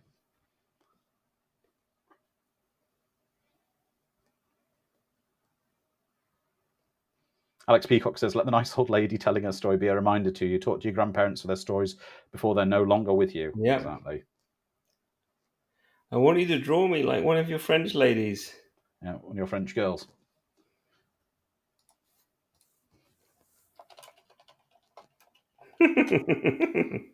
This is so well done.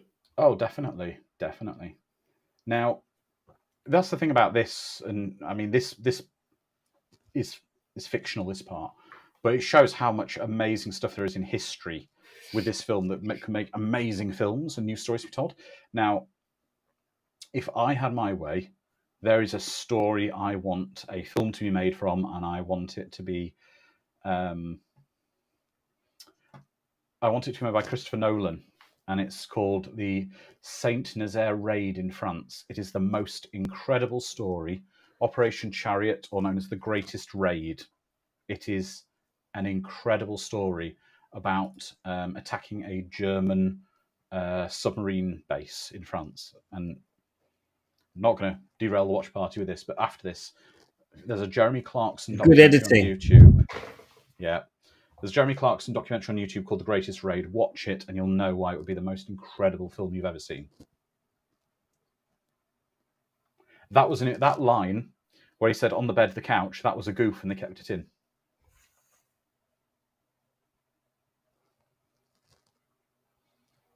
Yeah, James, it was a Jeremy Clarkson documentary, but can you imagine it as a proper film? Yeah, Mr. Fursler, it was an uncomfortable scene to watch with family and friends in the cinema. Yeah, no, but it's like so tastefully done, isn't it? Oh, it is.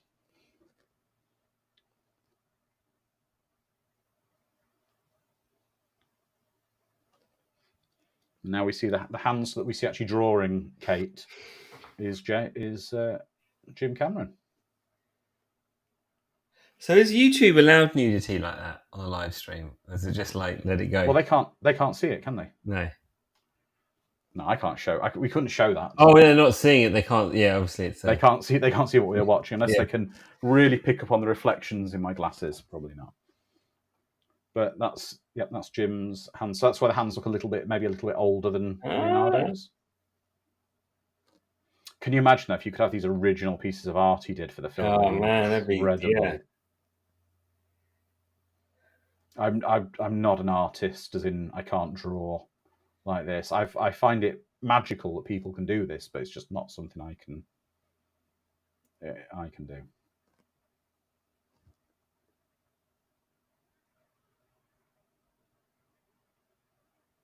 I love the way he uses reaction shots. Yeah.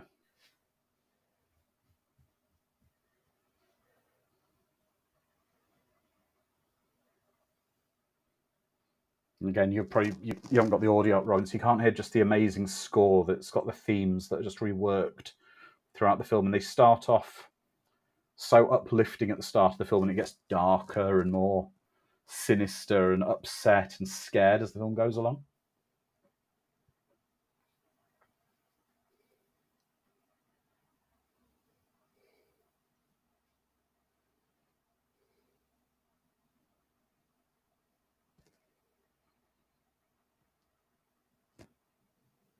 This is an amazing shot as well, where it goes into her eye and it becomes the old lady. See, that CG looks really good. It looks fantastic. And this shot now with everybody just...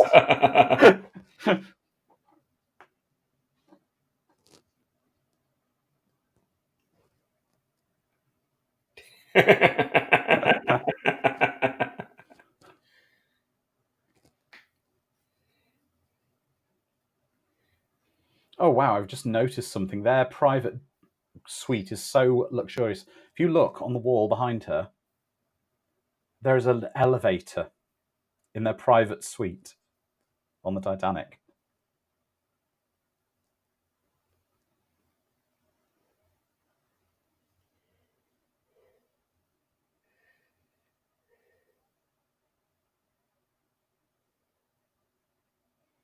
There you go. You can see Jack's looking at all that money and stuff in the safe, just eyeing it up, but looking at it as if to say, that's a nice little thing I've not even picked one for. He looks at that huge wedge of big bills as if to say, what would one do? What would you do with that much money? But it's not his.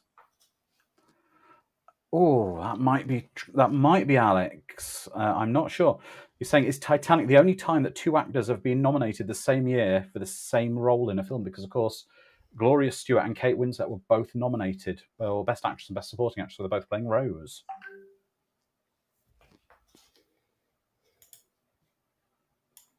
Welcome, Dr. Doppio, over on YouTube, joining us.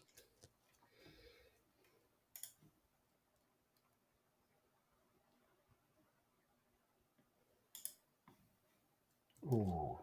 Now, this was something I really appreciated when I saw this in the cinema recently, because the Atmos soundtrack, the kind of the icy wind you can hear at the moment in the film.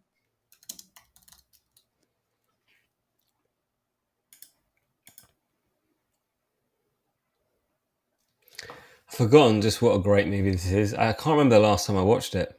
No, like I said, I tend to watch it about once a year, but like I said, I saw this earlier this year at the cinema. We made something as well, I'm going to say, for this film that's wonderful to see. Real sets. They built so many real sets. It feels huge yet claustrophobic. It's like a maze. The Titanic feels like a real place. Because it's only a couple of years before the folly of having nothing but CGI sets.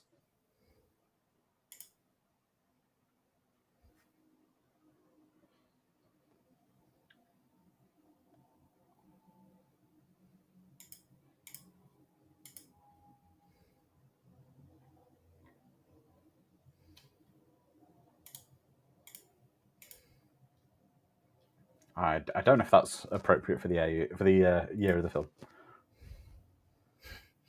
Exactly, Sharon. It's captivating, even though you know what's going to happen. And if David Warner was coming after you with a pistol, you'd run as well, Alex.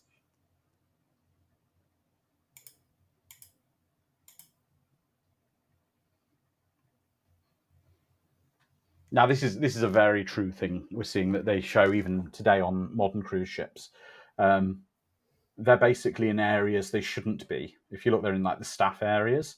So you've got the luxury and the opulence at the very top, where all these, where her and the other people would normally be, and you can see the crew are in very basic kind of areas of the ship that are functional, but that's all they are.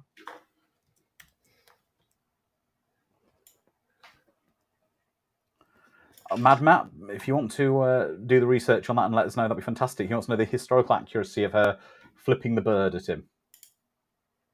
Is that correct? I don't know. Someone's going to have a look at it. Brian, is there a schedule for future watch parties or to keep it a surprise? Every week we announce the next week's watch party at the end of the watch party, with the exception of the Summer of Popcorn, where we announce the schedule in advance. This was a surprise last-minute edition because we decided to extend it by 1 week. As I say, every year we'll be ending Summer of Popcorn with a tribute film to a major filmmaker, and I think what we'll do is we'll use the community tab on YouTube next year for people to vote for which filmmaker. And there we go. We're seeing the Renault car from the start of the film. James, I will tell you later, my friend. Exactly, Mr. Swift. I think it's called the Highway, a long, quick passage to different parts of the ship for crew only.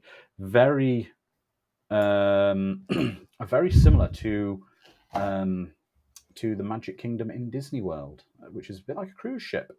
So, the theme park, Robin, in Florida for Magic Kingdom, with all the castle, the castle is upstairs. There is actually a whole series of corridors, rooms, and everything under the theme park. Oh, really?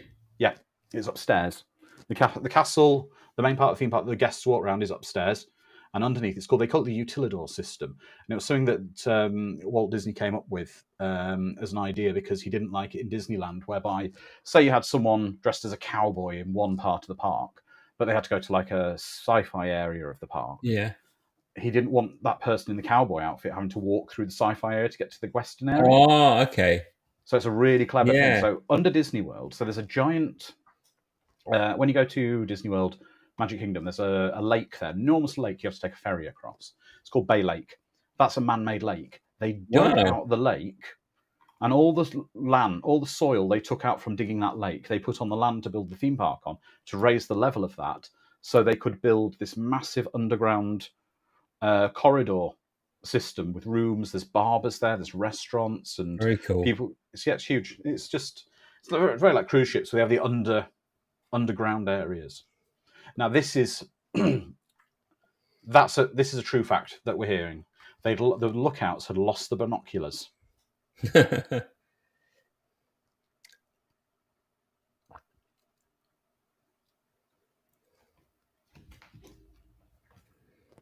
Yeah. Again, that's a very famous scene from films.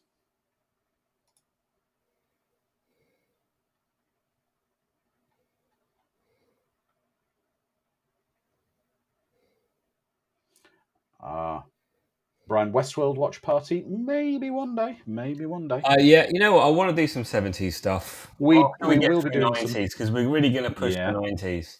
We are. We've got a big schedule of 90s stuff coming up, starting from next week. Well, starting next week. We've got a big 90s schedule coming up.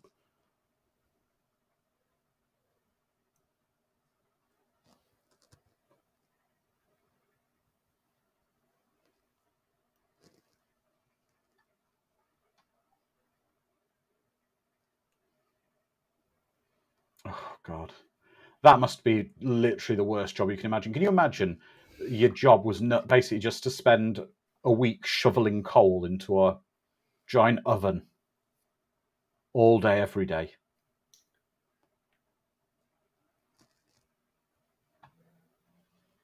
No, we've not done silent running in the past, Alex, but we will at some point. They could be battery-powered lights, Hellifino, because they did have batteries back then. They were quite primitive, but they would have done.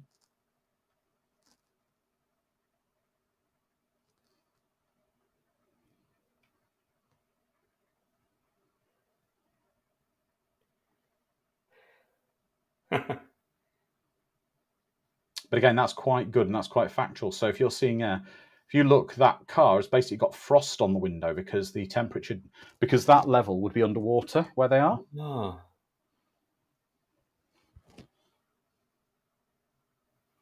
Exactly, Miss Swift. Lost binoculars, radio operators were missing at the wrong time, broken wireless, so many small things that added up to massive tragedies.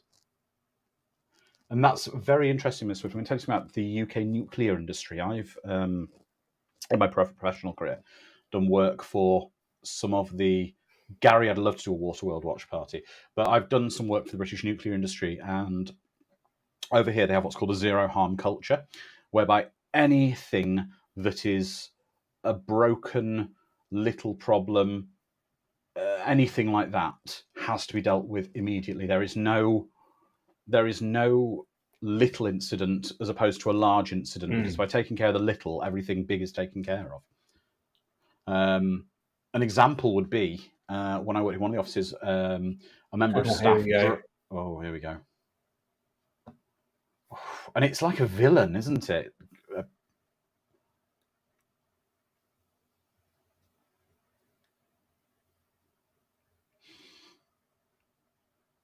Yes, what is it?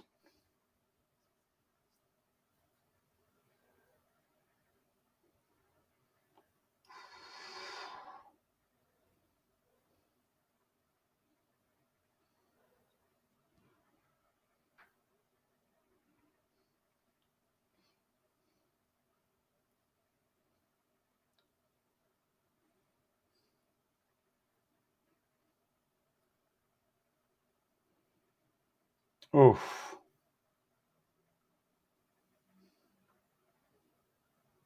This was a great scene in 3D and 4K. As you're watching the iceberg looming, and it starts because the depth.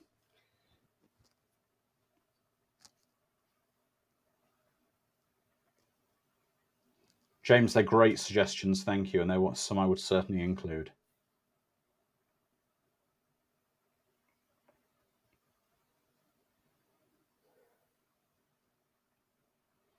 You see, this is the crazy thing. You know, on the ship where you see them moving these levers, I only found out recently, Robin, they don't actually control the ship's speed at all.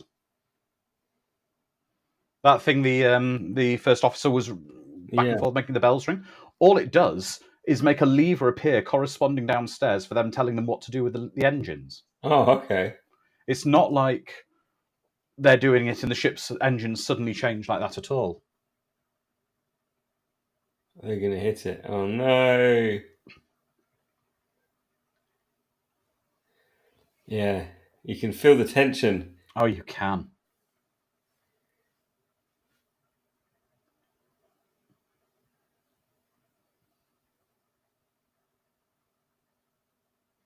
I mean, it's a freezing cold night and he's dripping in sweat. Oh. Come on.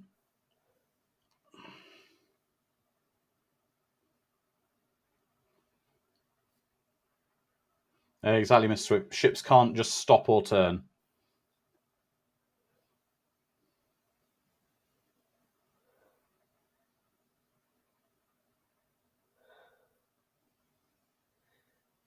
Oh, no.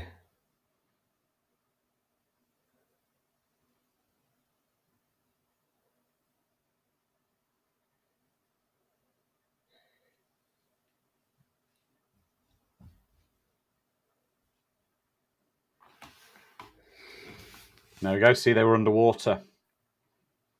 So they immediately, their compartment got filled with water.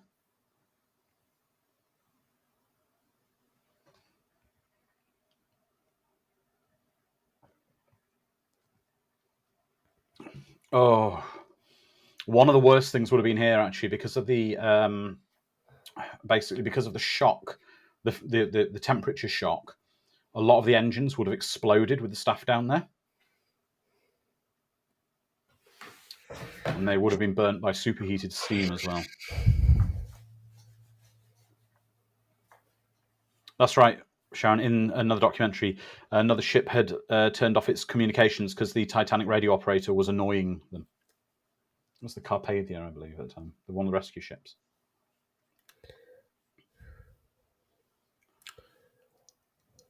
So you see, they thought they were very clever at the time by building these watertight compartments. Yeah. Which we're seeing at the moment. And big respect to James Cameron for... No, but big respect to James Cameron for not doing the obvious film thing of having someone trapped in the compartment door. Yeah, exactly, Alan. I've heard that as well. That's insane. If the Titanic had hit the iceberg head on, people would have died in the impact, but the ship wouldn't have lost enough compartments to sink, they believe. So if they'd have hit it head on, they'd have been all right. But by turning around it, they basically sealed the ship's fate. Yes, Ms. Swift, there's also something else as well. In one of the documentaries I saw, they took a piece of Titanic steel and they discovered, iron. Titanic was made from iron.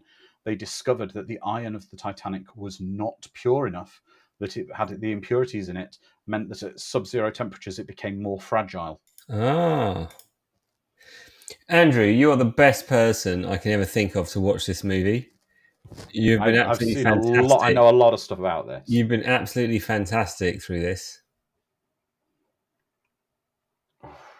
Imagine that really cold, ice cold water. That would be so cold.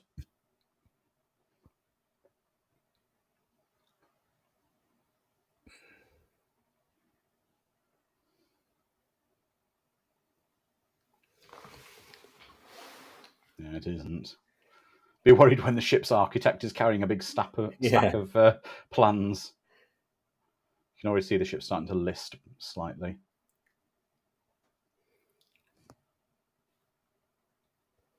Oh.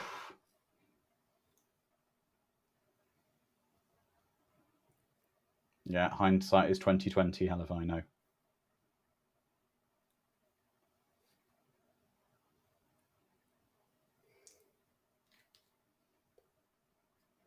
Oh dear. Now, this was a real thing. There were people playing football with a big chunk of the ice on the deck of the Titanic.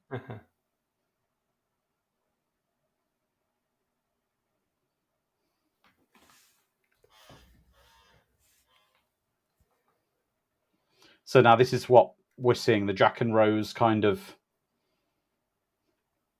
observing bits of the story happen around them.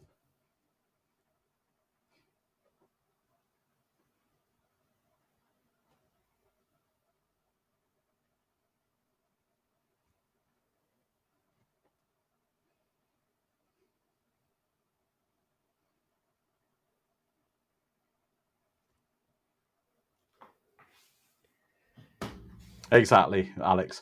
Dress warmly, it's quite cold outside. Everybody up, put your life vests on. Yeah.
Oh dear.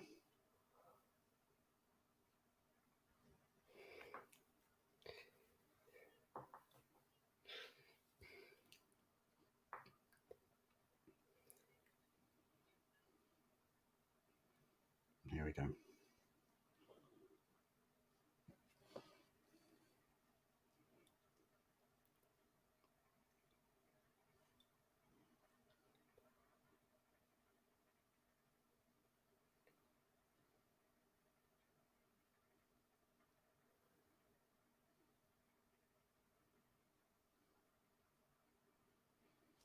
And now we're about to find out about some penny pinching they did.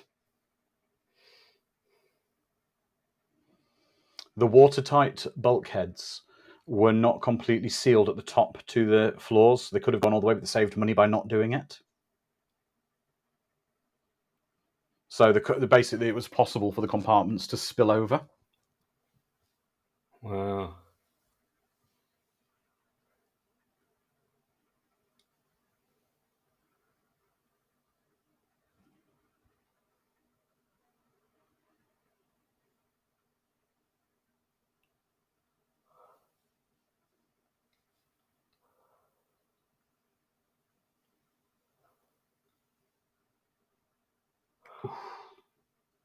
Imagine being faced with that kind of I know.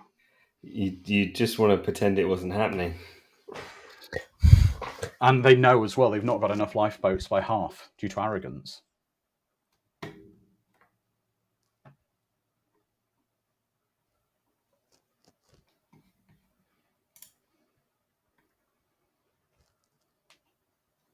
Exactly, Mr. Furzl. When you had this on VHS first, the first tape would end right on that line, and it was chilling even after seeing it. It is.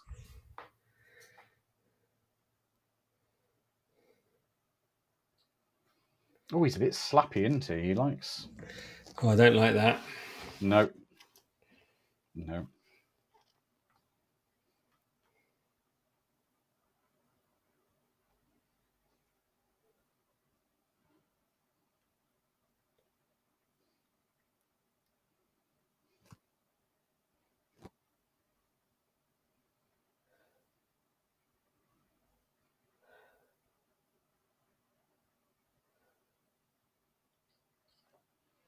Oh, God.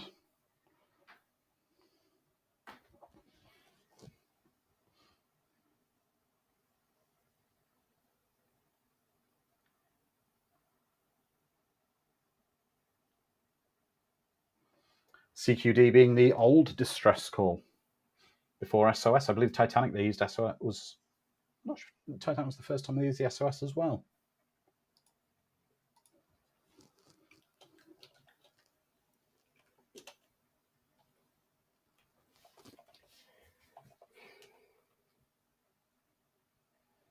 Yes. When the Titanic sank, they intermixed CQD and SOS distress calls.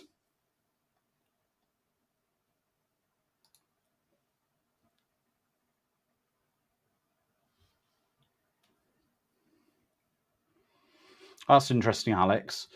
With the tape, James Cameron wanted to just release it on widescreen, but the studio said no. So Cameron went back and did a whole new edit for pan and scan so it would look right.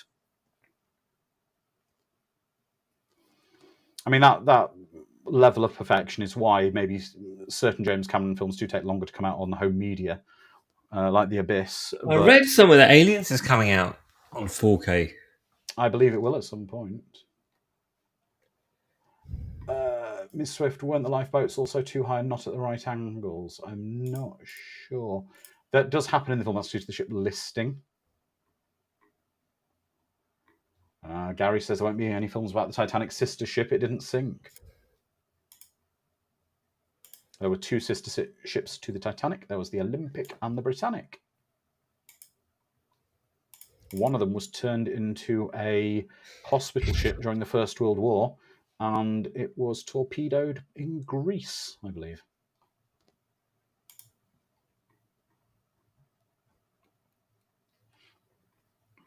Yeah, that's what I've heard as well, Calbot, that The Abyss and True Lies are finally coming out in the next year in 4K.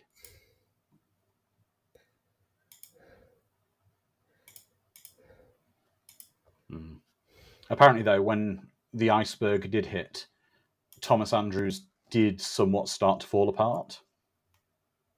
The architect of the Titanic. Oh, really? Yeah. I can't blame him. I'm not sure. Yeah. Because he felt...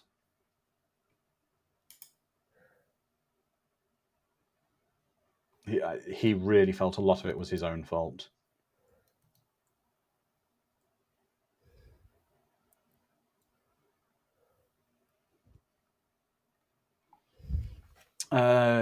Lusitania, I'm not sure what it was sister ship. Was it the Carpathia? I know they were the rescue ships for the Titanic.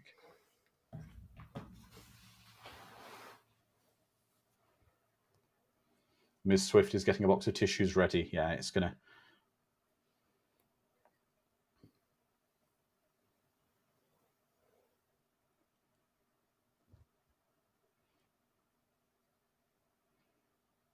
Oh, Lusitania, Mauritania were sister ships, weren't they?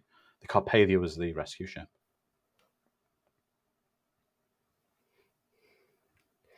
He's so cold, David Warner, isn't Oh, he? he is. That's it, the Carpathia.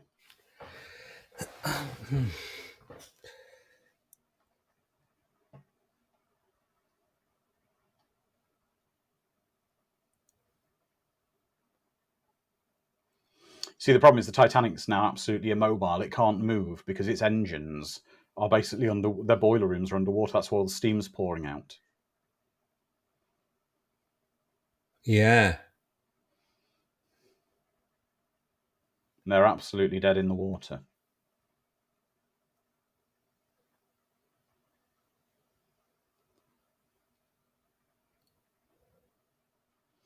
Even the captain's starting to fall apart. But this was his retirement,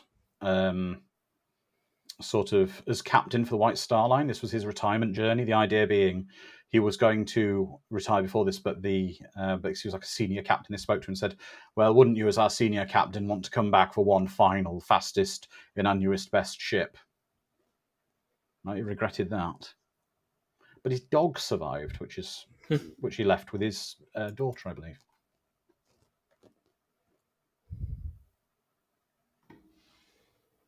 That's right, Sharon.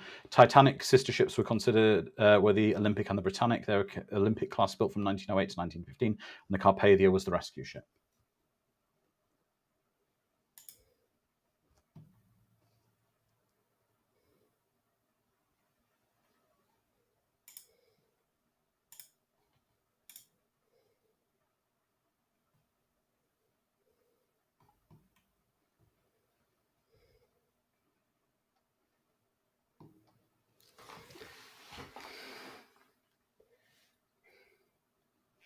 Oh, there we are. There's Jeanette Goldstein.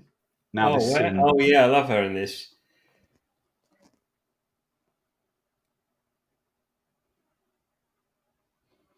Now I'm going to relay a story to those who didn't join us with our Jeanette Goldstein interview, which is incredible. She said when they did film that scene, the little boy who delivered the line was really unsure if he delivered it well. And he turned to James Cameron and said, did I do that right? And apparently all the other actors, the extras surrounding him, laughed at him. And James Cameron got quite cross with them and said no, and spoke to the little boy, was very kind to him, and basically asked him to do it again, but was completely, utterly respectful of the child actor, which is a wonderful story.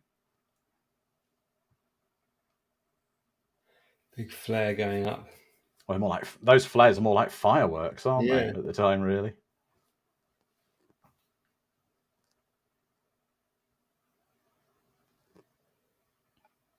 Oh, and the score now. It's gone to a... Earlier in the score, we had this kind of synth beat in the uplifting music, and now it's just that beat on its own. And the same beat, but with different chords over it, becomes very sinister.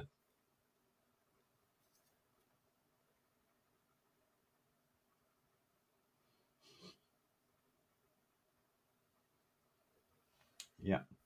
Exactly how to find out. One of the things this film helped you imagine was that even stuffy 18th century folks would panic, the early 20th century, but would panic to fight to survive just like we would in an extraordinary circumstance. Now,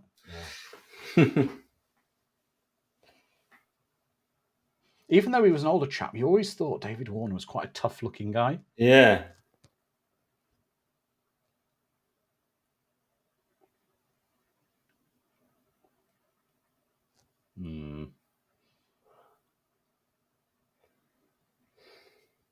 Oh, gosh.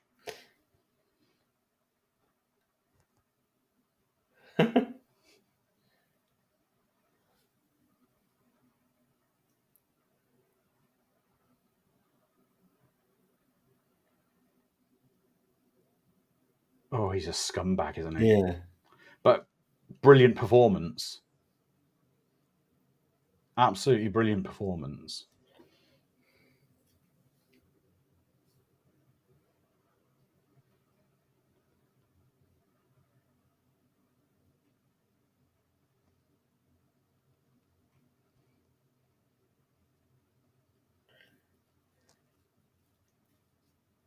No.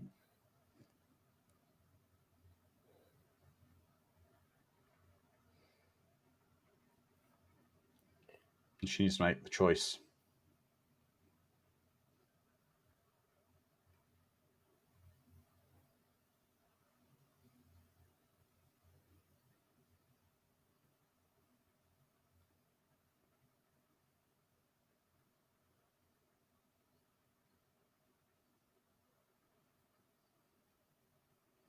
Oh. Whoa. Oh, that's... No, not yet, James. There hasn't been an Omen watch party, but we have spoken about it. We will plan to do one at one point, because I certainly want to do Omen 2, which is my favourite of the Omen films. Oh, that must be... that must just be terrible. Yeah, when the room you're in is... up. Yeah, and the room you're in is slowly going underwater. Oh, with icy, icy cold water. Yes, Ms. Swift, my favourite part of that film is when Damien's answering the questions, but let's get back to this.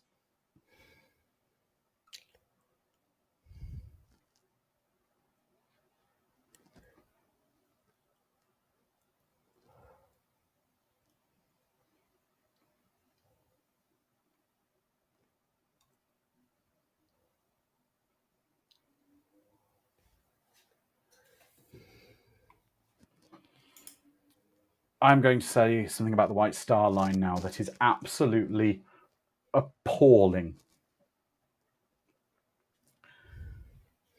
The staff who survived because the ship went down, when they got to New York, found themselves all penniless because the cruise line, the White Star Line, voided the contracts of all the staff who survived because the ship sank and they all became unemployed. So they washed their hands of them and they found themselves in New York with no money and no company to get them home and no ship. And they were helped by the founder of Woolworths in America. Oh, really? Yeah. Yeah, Sharon, exactly. That's a bitch move by the company. Yeah, Ms. Swift, yeah. Terrible thing to do.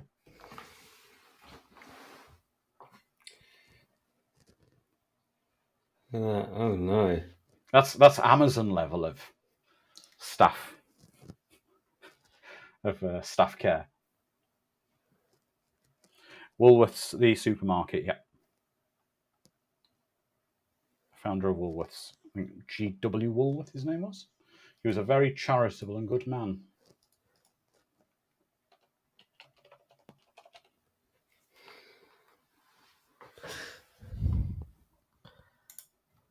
Yeah, thank you, Mr. Fizzle.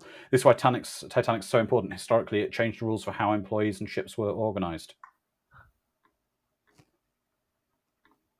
F.W. Woolworth.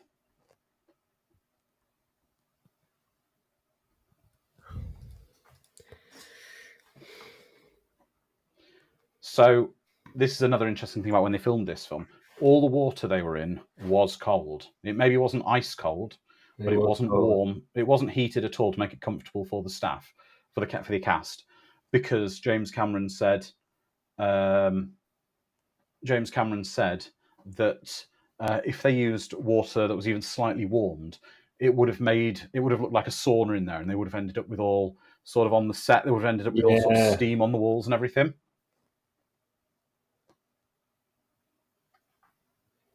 And if you listen to Leonardo DiCaprio's voice here, I genuinely think he screamed himself hoarse for this scene. At times when he's speaking, his voice is going like he's been screaming for help, which is great enough.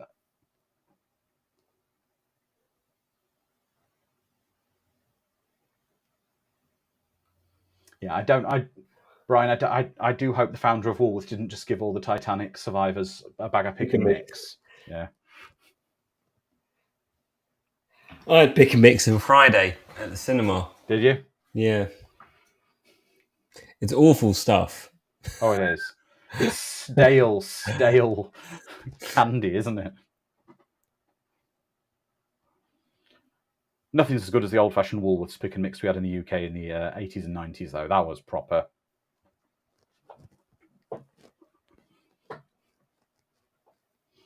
Tell you what, though, Robin, with modern pick and mix, I don't know if you, with your daughter, it happened. Was it pick and mix now where you get a cup and you have Yeah, a you get a touch and you cup. get a cup? Right. Did you let your daughter fill it herself, or did you do it for her? No, I did it for her only because, You would be surprised a 7-year-old will have superhuman strength in cramming sweets. Yeah, no, we into the cup. I didn't want to make her sick, so Yeah. actually, to be honest, I had most of them myself, and she got upset with me. Oh dear. She was like, "Dad, you've taken all the pick and mix," and I was like, "I can't help it. It's a sickness. I can't help it."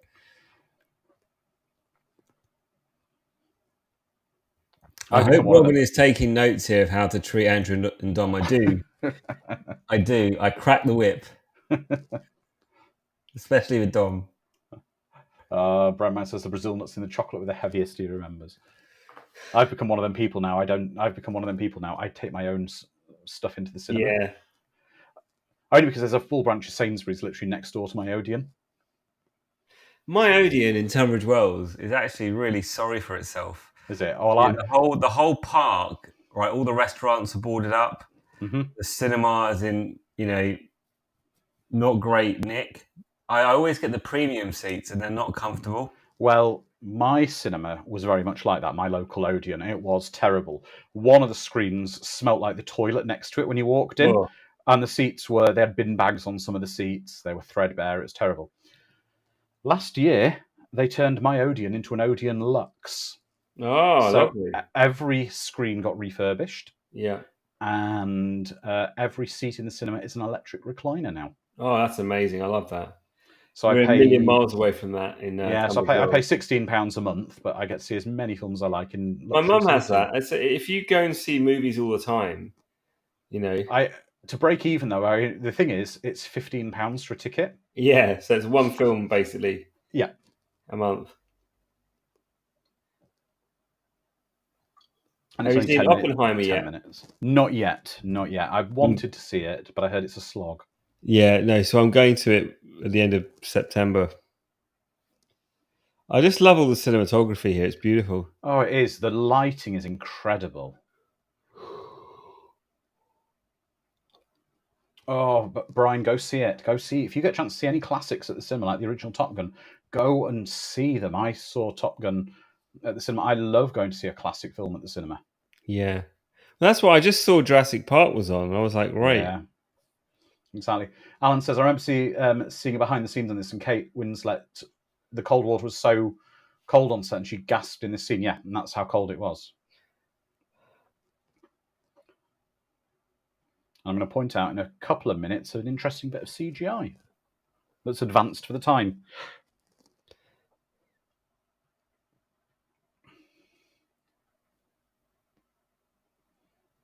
Yeah, I'd be a bit like, Yeah. I've got to be fair. I love my wife to bits. I wouldn't trust her to cut the handcuffs with an axe. I'd be like, I'll take my chances with the water.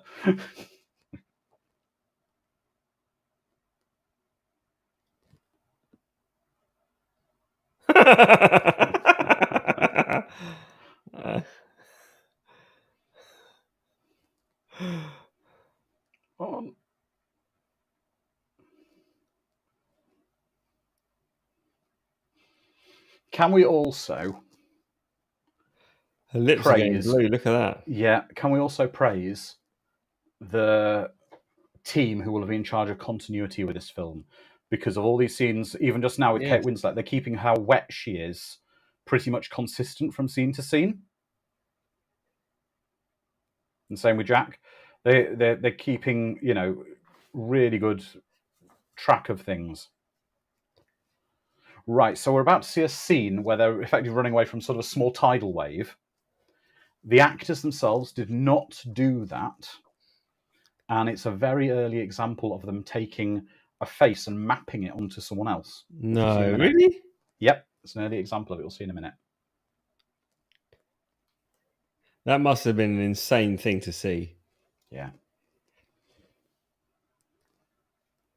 Wow, look at that shot. That really frames how dire their situation is.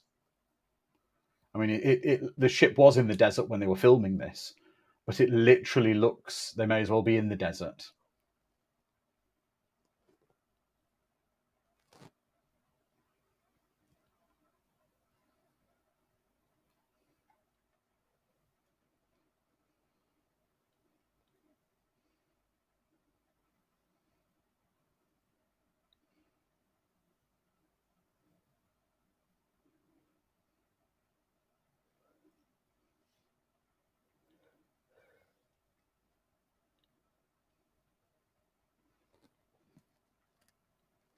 Yeah.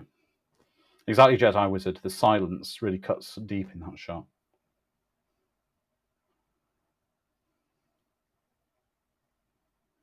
It's maybe later on. You'll see a scene of them running from sort of a small tidal wave.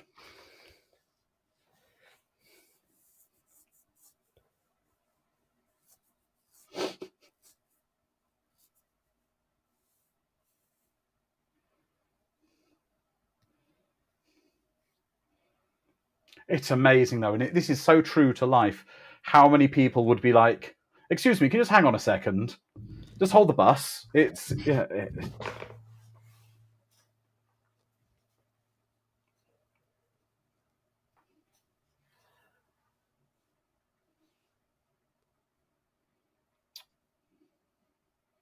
And Mr. Lightoller was known for being he was struggling with his duties. I believe he was second officer.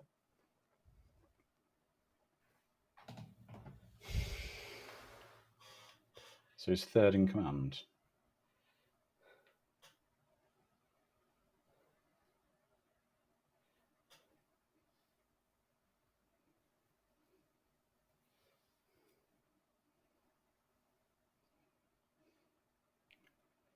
Yeah, but they would rush it, wouldn't they? Anyone would, I guess. Yeah.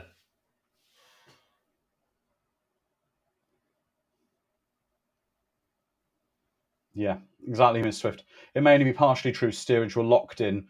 The interior of the ship was a maze. Signs and instructions were in English, and many of the steerage passengers couldn't read or speak English. They just couldn't read, a lot of them.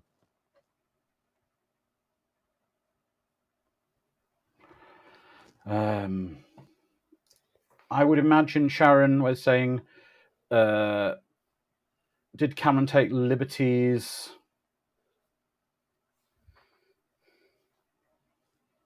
Possibly with some of it for the sake of it. I'm not sure about the shooting of the person.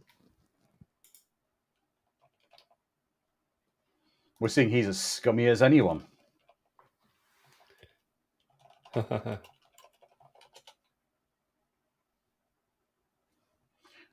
Shootings on the Titanic, the definitive story. That's one I'm not sure.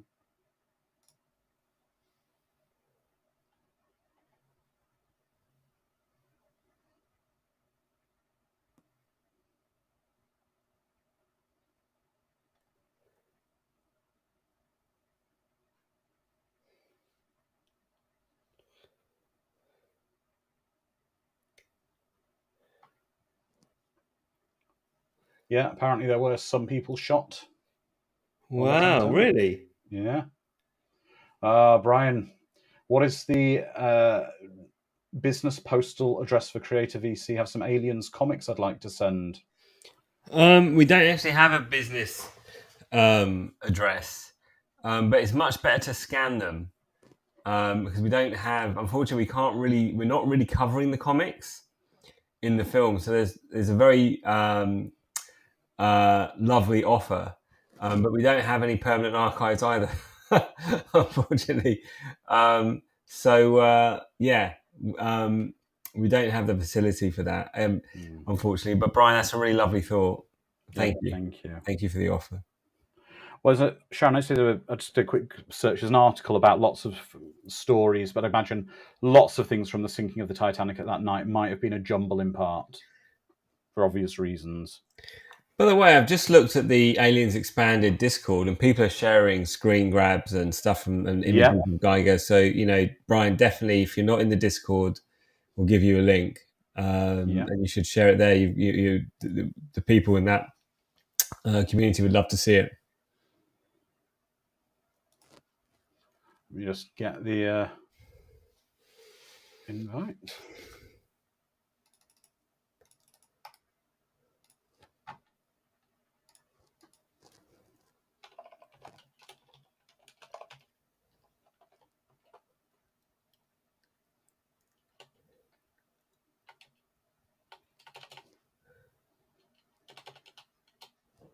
Oh no, that's gonna.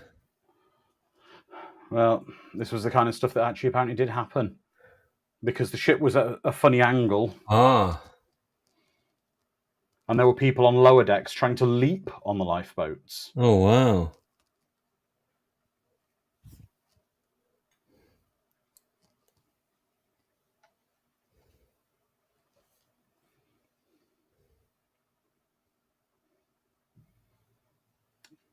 It is like the ship's being eaten slowly by the ocean. Exactly how I know. God bless the band. Carry on playing.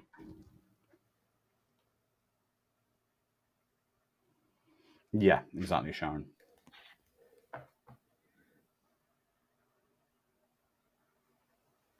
I'll lead you. We're going to run like hell past you.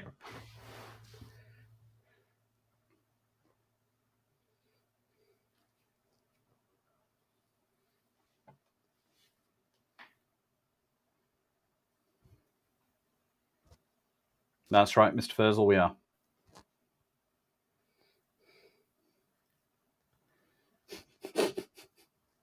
I just love the way Cameron paces his movies. Oh, yeah, the pacing on it is tremendous.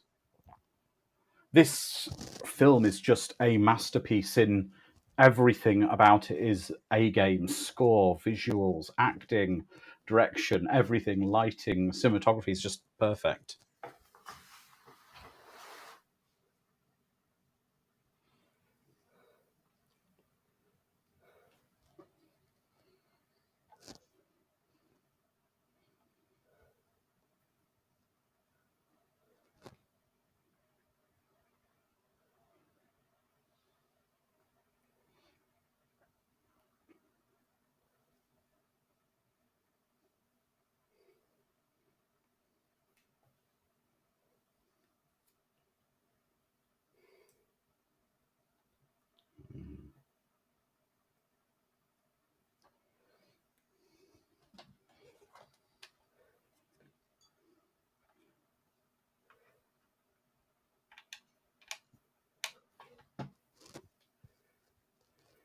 Yeah, Jonathan Hyde. Everyone who plays a scummy character in this plays the role brilliantly. I mean, I think the thing to remember is that often people who play characters that are hated, often the actor will receive hatred for that role, and I think that's wrong because if a character's hated, that means the actor's doing their job well. Yeah. And sadly, it's become a bit of a modern trend we've seen with a lot of modern performances. In the age of the internet, one of the worst things.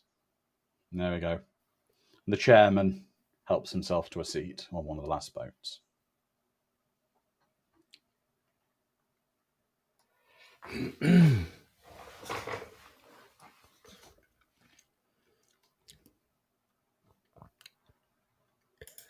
Oh.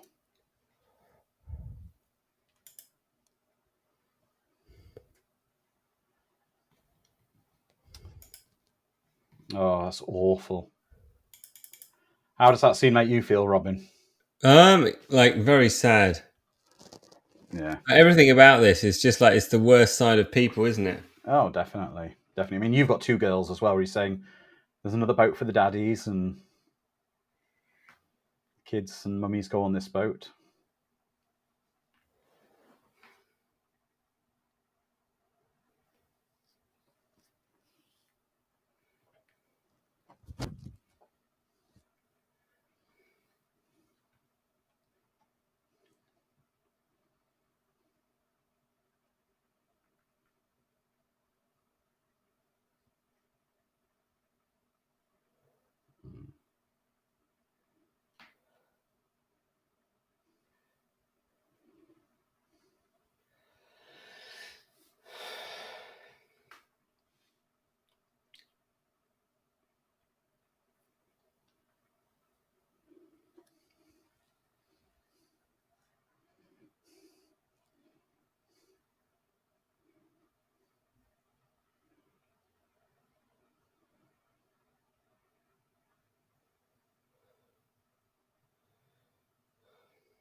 Do you know, I think one of the big differences between James Cameron and George Lucas with these major films, James Cameron does the CGI stuff and the new techniques and things, and he pioneers, but he doesn't use them until I think they're ready for it. Because if you look, for example, if you compare the bits of CGI we're seeing in this, they held up pretty well and they're good for the time and they're not central to the story. But if we look at, say, only a couple of years later, sort of the early Star Wars films where they were so CGI heavy and they were almost used for the sake of it, yes, to provide some incredible visuals, the technology maybe wasn't ready then, but I hope one day they update them. Possibly. You know. Possibly. But it's almost like James... Like they did with Halo. You know? It's almost like James Cameron doesn't go in until he feels it's ready. Like Avatar. Yeah. Avatar looks great, but can you imagine if they made Avatar with the Star Wars level, Star Wars 2000 or 1999 CGI? I really loved the new Avatar. I went to the IMAX to watch that, and I wasn't disappointed. I was like, yeah, that's amazing.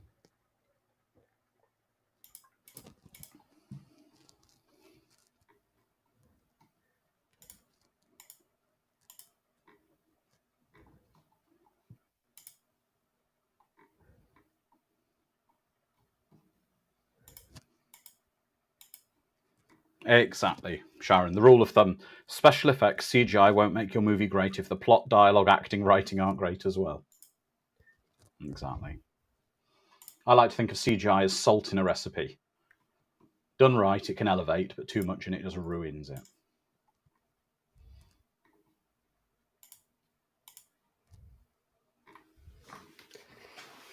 Hockley's now basically seeing that he's got no chance with her, so... Yeah, they're trying to shoot, nut job. Oh, yeah.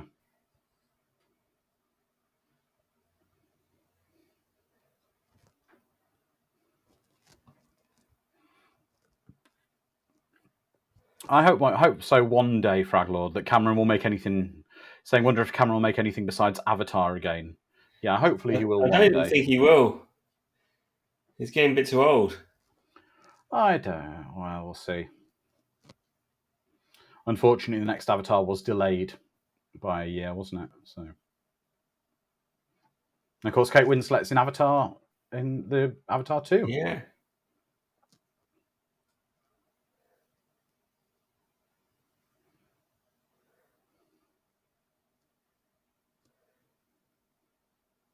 Yeah, and now it's dawning on him how bad the situation he's in.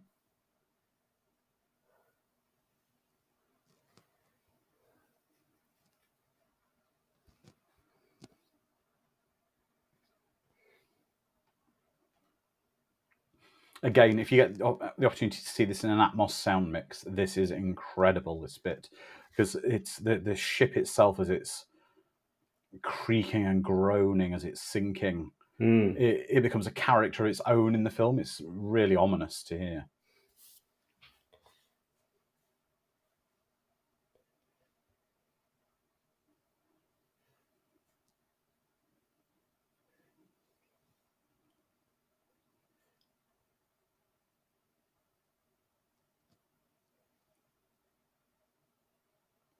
Oh, that's really frightening. Oh, yeah. But it gets worse. Oh, yeah. The bit with the little boy in a minute gets worse. When you realise. So this is I think this is the mini tidal wave sequence I was referring to earlier. You'll see in a minute where... Oh, in a second, yeah.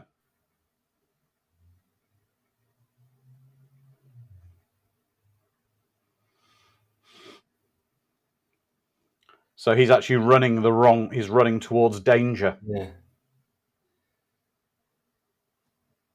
So him and the little boy there. This scene now when they're running. Oh, wow! Their faces were CGI'd onto them. Wow! You can see kind it. of tell, can't you? Yeah. Oh, I won't be able to unsee that now, Andrew. Yeah.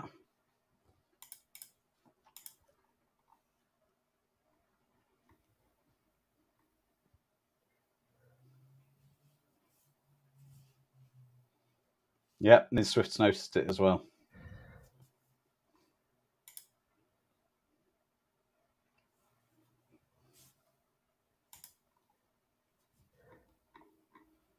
This must have been an incredible acting experience for them as well, working on sets of this scale with, you know, with proper like flooding scenes and things.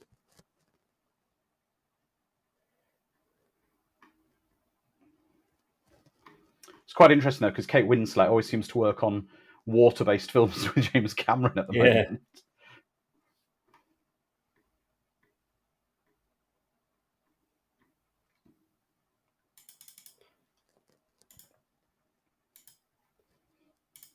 He's like, no.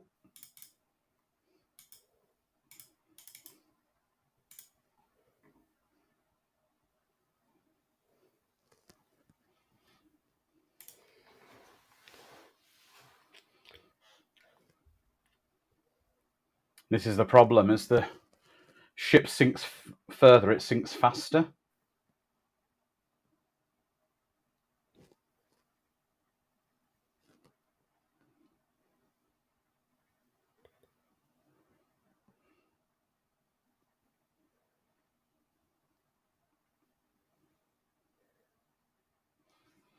I mean, you've got to be such an inspiring director to get this level of trust out of your actors to let you do this kind of stuff. Because I mean, that was Leonardo DiCaprio underwater there. Yeah.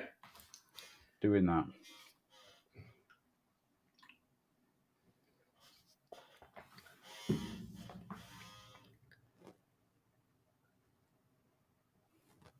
Mr. Furzel's trying to hold his breath alongside them on the films. Yeah. Don't advise doing that, Mr. Furzel.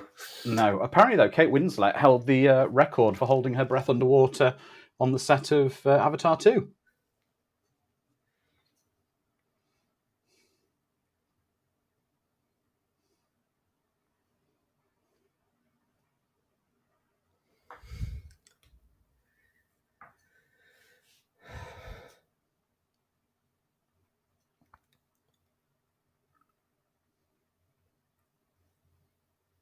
Apparently, hell if I know, she did beat Tom Cruise.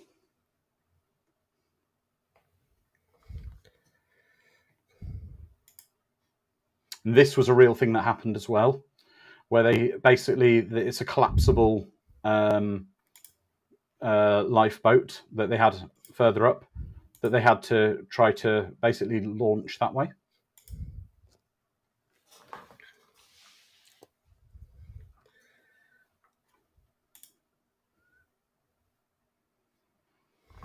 Good point, Fraglo. Can some of the success of this film have anything to do with disaster movies being popular in the previous generation, and that famous accident, Top With Nostalgia, draws senior public that didn't go to the cinema that often on top of young ones looking for romance? I see. Yeah.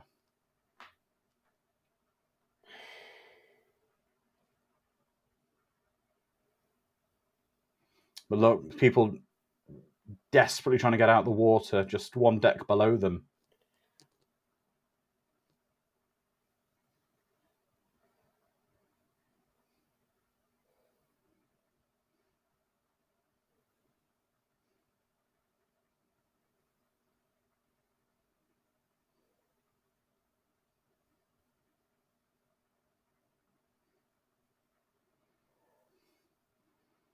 Yeah. But apparently his descendants weren't too happy about some of this bit, but this was true. He did actually take his own life. Wow, because he did really. Yeah. More basically due to the futility of the situation. He felt he'd let everyone down. That was a real thing that did happen. Wow.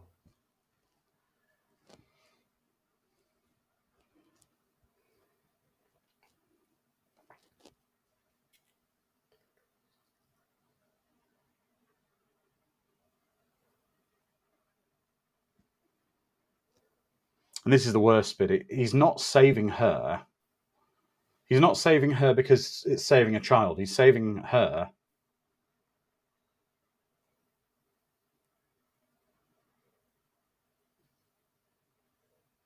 Saving her because he'll save himself.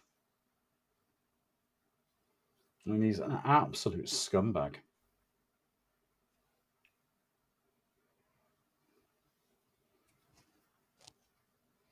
And this is how Thomas Andrews was last seen. Wow. Basically despondent in front of a clock. These sequences we can see now are all based on real last sightings of these people.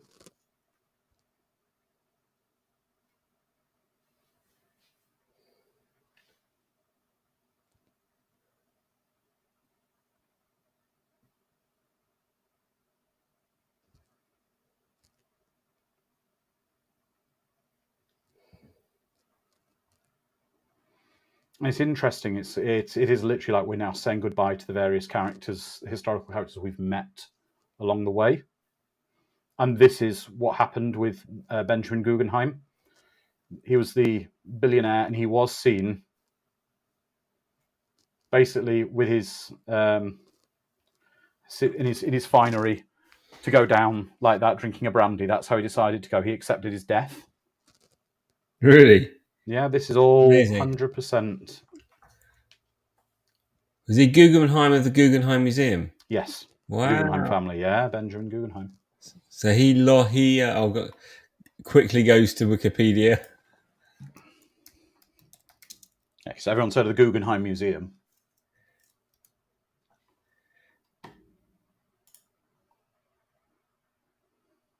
Wow. And the captain was last seen on the bridge of the ship in the wheelhouse. A lot of this is these officers and these people. They felt they'd let people down, didn't they?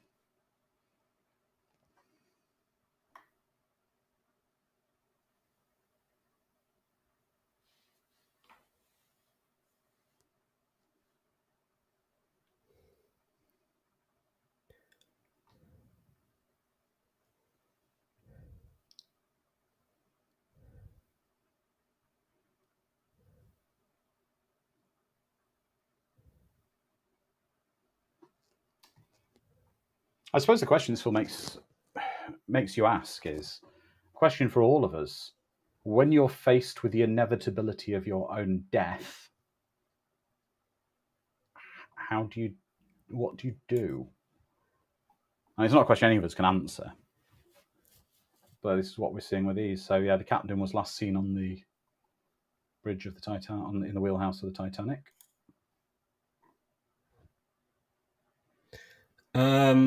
I think what I've read is people get very calm, and they're very accepting. I guess with the futility of the situation. Well, it's going to face us all. It's one of those inevitabilities. I've got to look for a quote here because this one broke me nearly. Oh yeah, so this old couple, that's a real couple. The true story. Isidore and Ida Strauss. Right, I'll let this scene happen.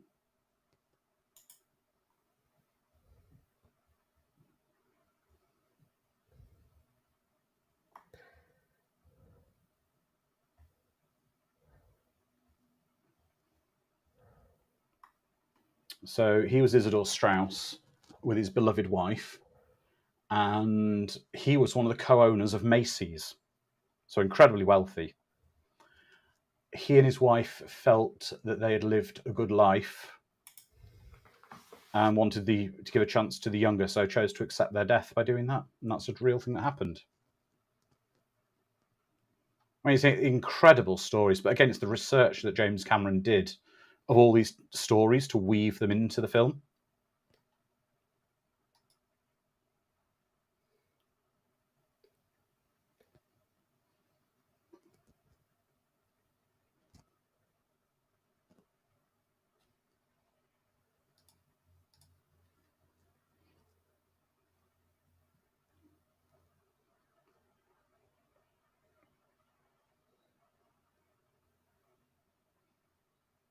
You would if cutting that rope would maybe help save you. You'd be chewing it with your bloody teeth. Yeah.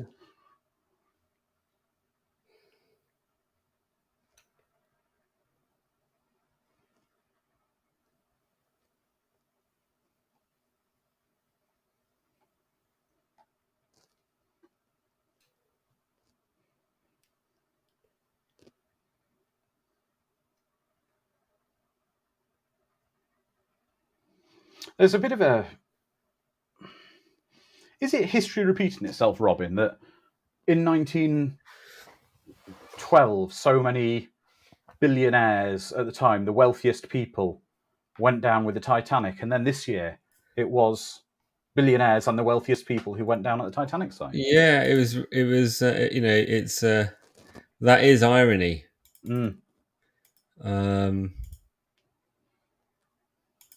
Curious billionaires to see the graves of other billionaires.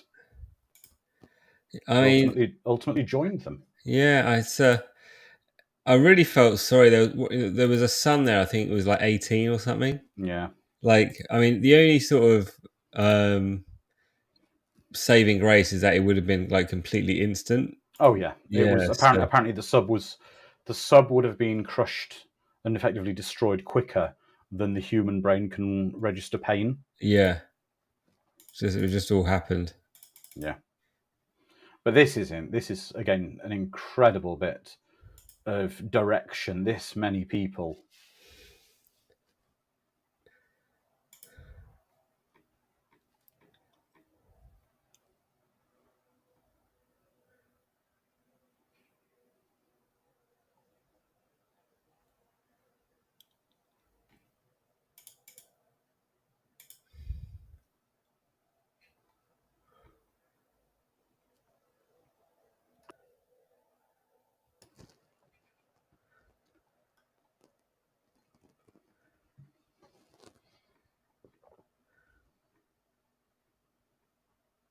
And there we go. Another. And that's J.G. Rockefeller of Rockefeller Plaza fame.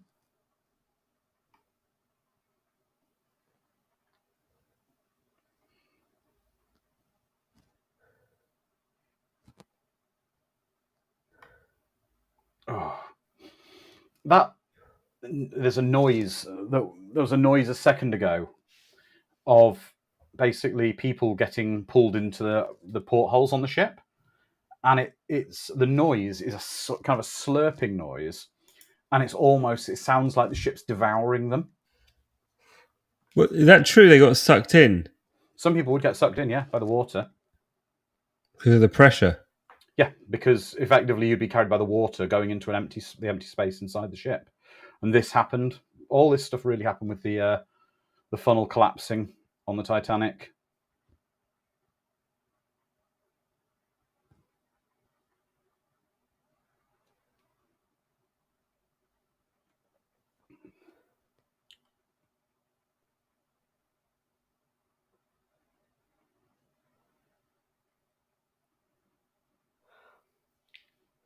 He goes up and down. I remember all this. Yeah. It's just Cameron is really a genius. Oh, absolutely. And this apparently this chef was really there.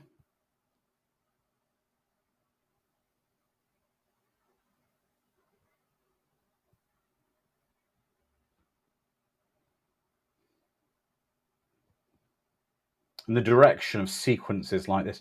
One of the things that Cameron does so well, as opposed to, I think earlier Discord discussing it between Cameron and Michael Bay. Michael Bay can do a lot of great stuff happening on screen at once, but it almost becomes an unintelligible mess. Yeah. Cameron, when he does action, you can see what's happening and you really appreciate it.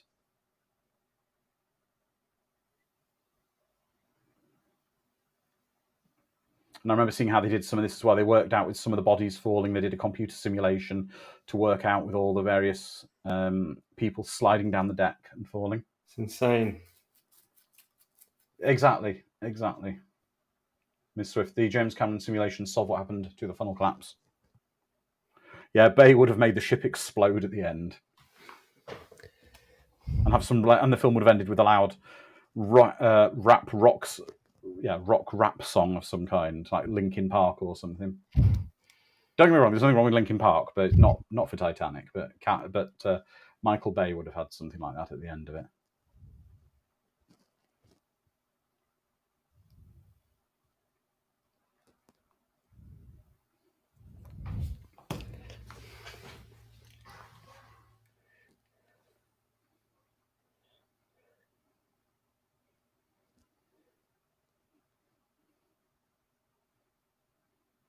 Yeah.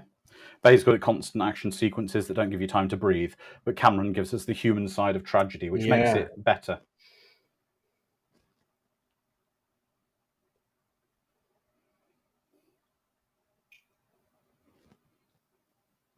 Yeah, there's an amazing sequence in a minute as the ship gets further up and we see the people sliding down the deck.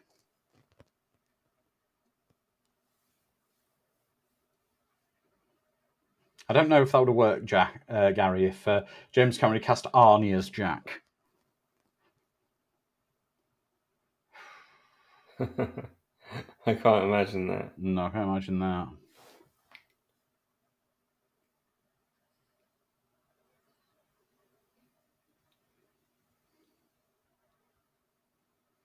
Yeah. That must have been like absolutely terrifying. Oh, I can't imagine anything else. This is it. So they created a computer simulation to work out how the people would fall.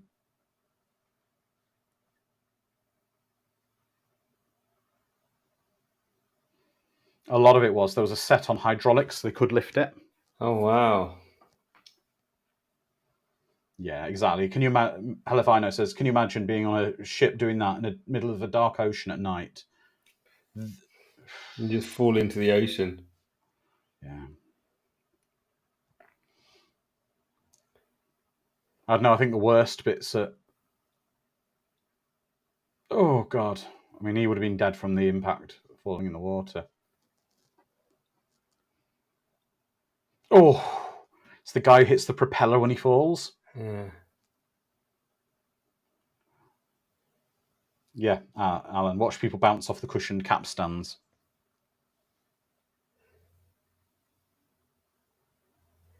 I think even her mother's starting to realise what she's seeing.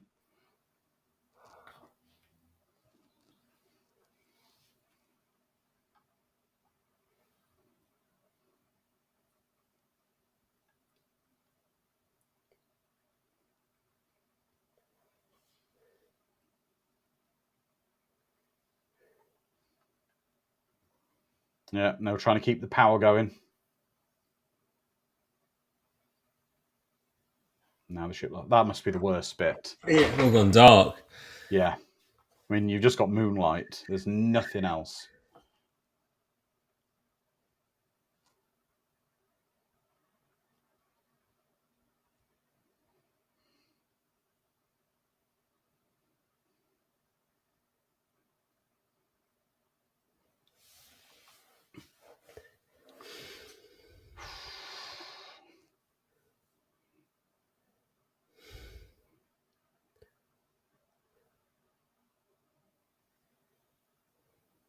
And then, of course, the ship would hit people in the water.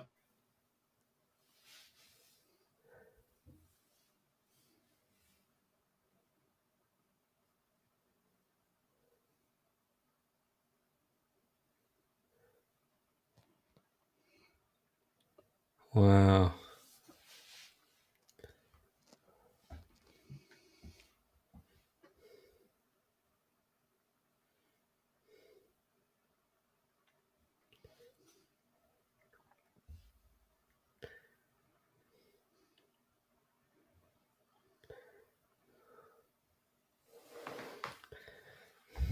I mean, this is an incredible sequence, even to this day.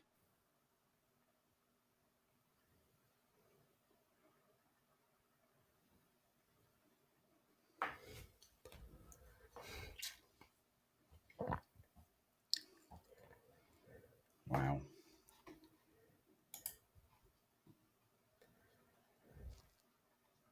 Yeah, it's gone quiet, everyone. Yeah, everyone's just like... Everyone's like, whoof. Whew. Miss Swift is saying the screams they are. It's a combination of the screams and the silence that's getting me.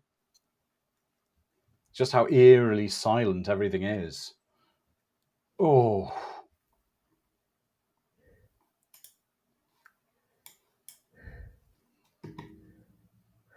Ow. Oh. There's just bodies everywhere. Yeah. Yeah, Miss Swift, the silence, the darkness, and the screams is just...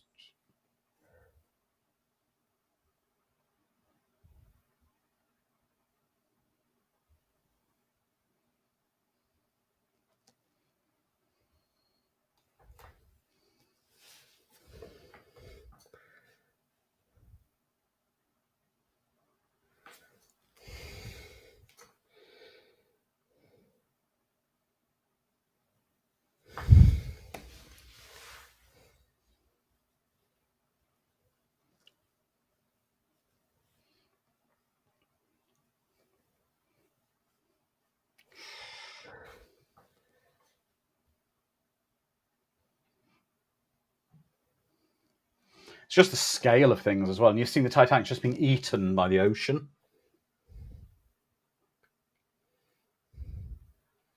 Look at that. And what we're seeing as well is all those jets and things we're seeing, and basically where the the water as it goes into the ship is compressing the air in various compartments of the ship. Wow. That's the thing. The level of accuracy that went into this is incredible.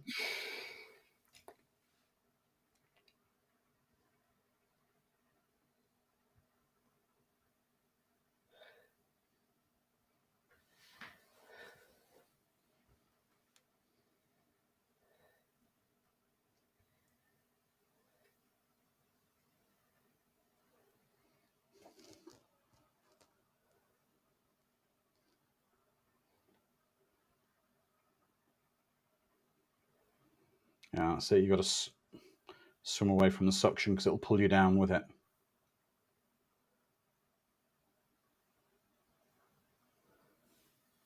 Oh. That has to be just one of the worst things that ever has happened to people anywhere. I mean, you are thousands of miles from anywhere. In the middle of the ocean, it's cold. Dark, yeah.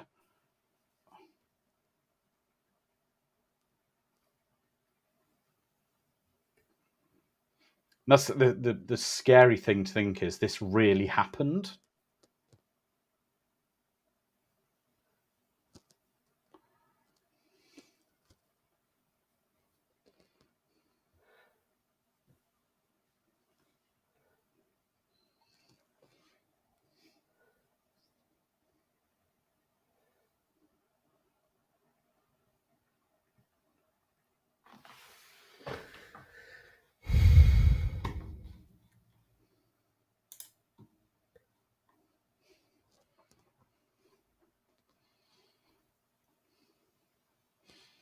And this again touches back on that weird science thing I said earlier. That it's almost like, Amazing. did Jack swim back up from the ocean to save her? Did he really do that? Because if you look, he's only concerned with saving her, and in a little bit he'll disappear again. It's almost like he's a personal angel genie type thing. Yeah.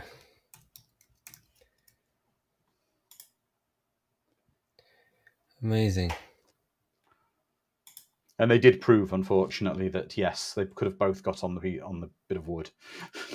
Later on, they did a scientific test. I love the fact they did a scientific test. Yeah, they did a scientific test years later, and they worked out they both could have got on the piece of wood and it wouldn't have sank. But that being said, it still wouldn't be very warm on that piece of wood in the middle of the freezing Atlantic.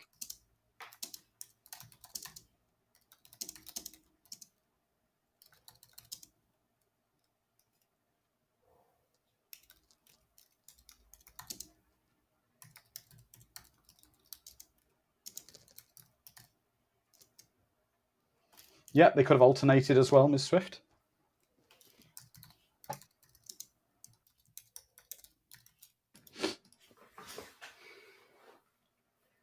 Yeah, exactly, Sharon. I understand why people aren't exactly behaving in a civil, ordered manner at the moment.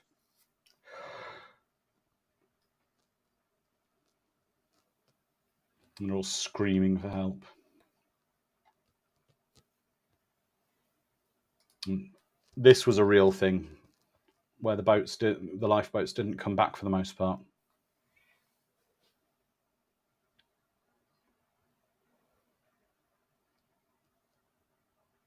Yeah, exactly, Mr. Furzel.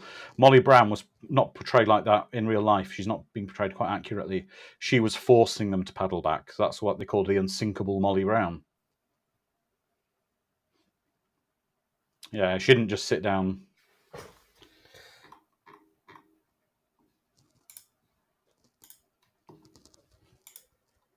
Amazing.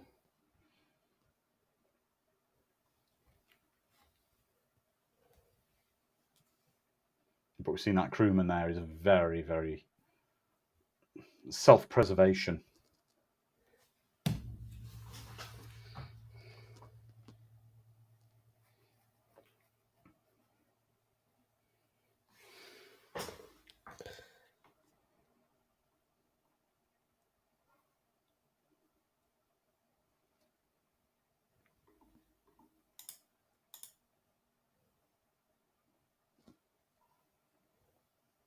He was the most senior surviving officer. He was quite junior.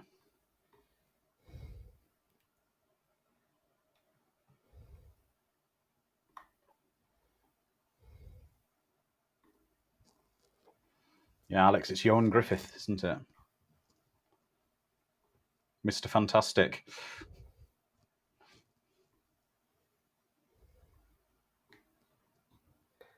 Amazing. It's a spectacular film. Oh, it absolutely is. Absolutely is. The sort of couple more harrowing bits.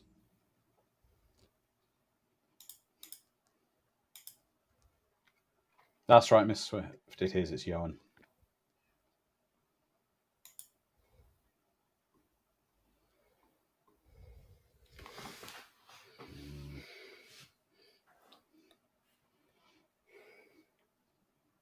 Yeah, Robin, you know your ice bath after your sauna's a bit too cold when you like that. Yeah, that's what I like. And then you go from that into a sauna, and it feels really nice.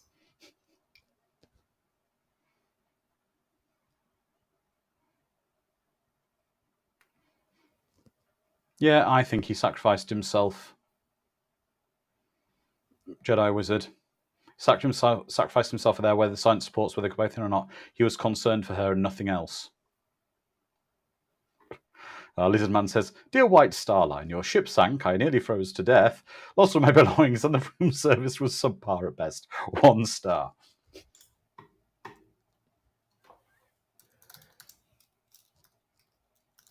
I don't know, Sean. I don't think you want to be. Well, Miss Swift, I actually live in Wales, so I have a lot of Welsh to deal with. But Sharon, I'm not sure. You're saying I prefer to be cold than hot. However, I think this might be a bit too cold for me.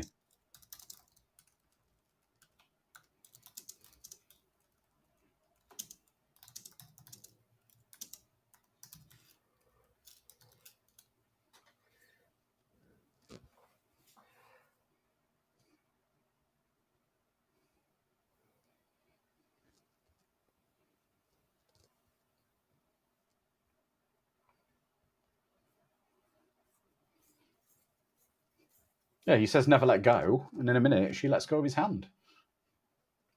Doesn't she fall asleep? Yeah, they both fall asleep in a minute.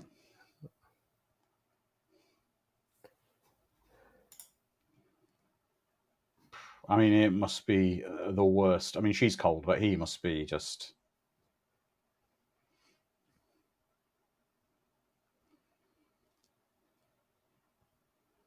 Wow. I mean, must have been. When you hear the scale of it as well.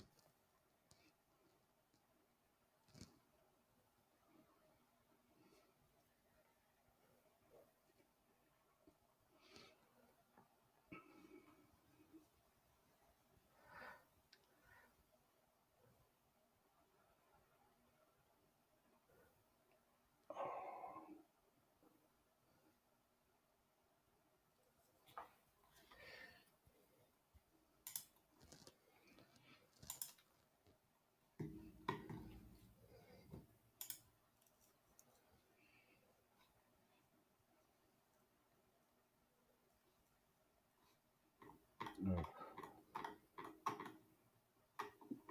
mean, it's just gone from the worst situation ever to the worst sight you can possibly imagine. There's a mother with a dead newborn in her arms. Really harrowing stuff, actually, isn't it? Yeah.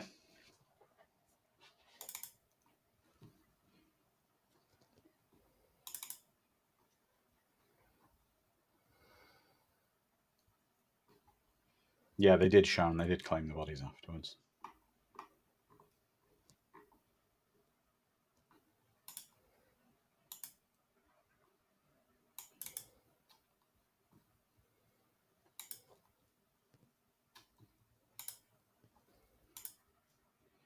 Yeah, they are buried in New York, Sharon, to my understanding. They said to try and identify a lot of them, they couldn't.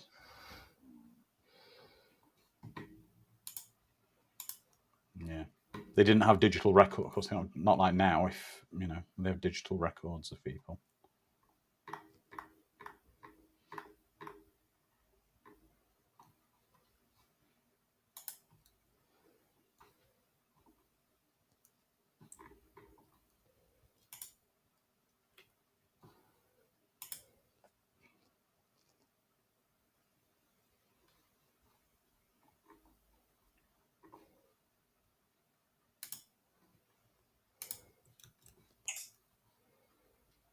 And here's where she lets go of Jack.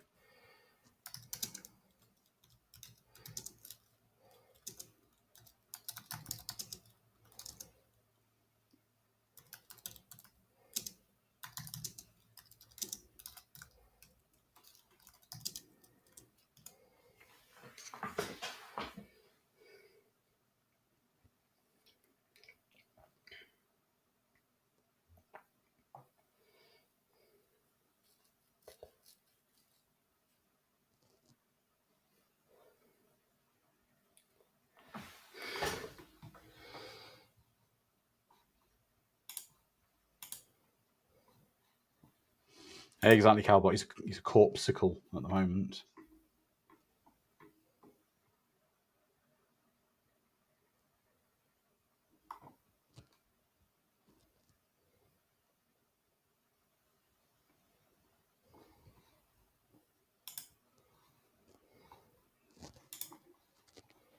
I can't imagine that just going through that many dead people, having to check if someone's alive.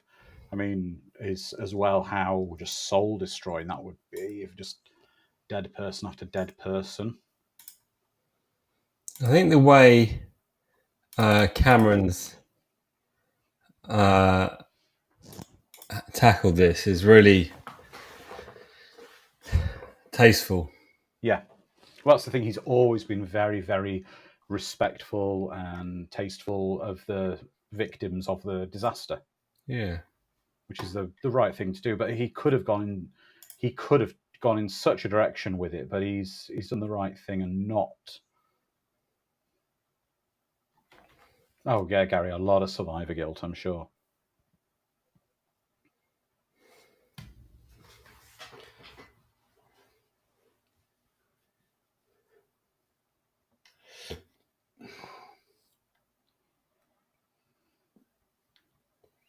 Pretty good.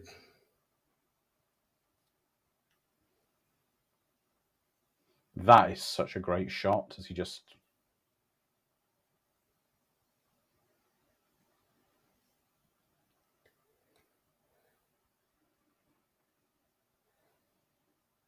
And I know it's supposed to be in moonlight, but the restricted color palette they're using here, because the film's it's almost gone black and white, hasn't it? Like a blue and white kind of tone. It really elevates how cold it looks. Yeah.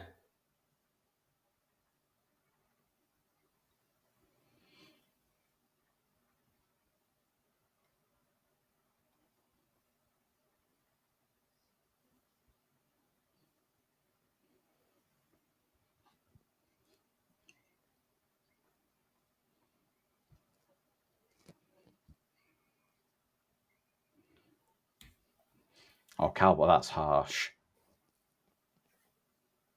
Seeing, and those were his old Rose looking at the monitor, and those were his shoes.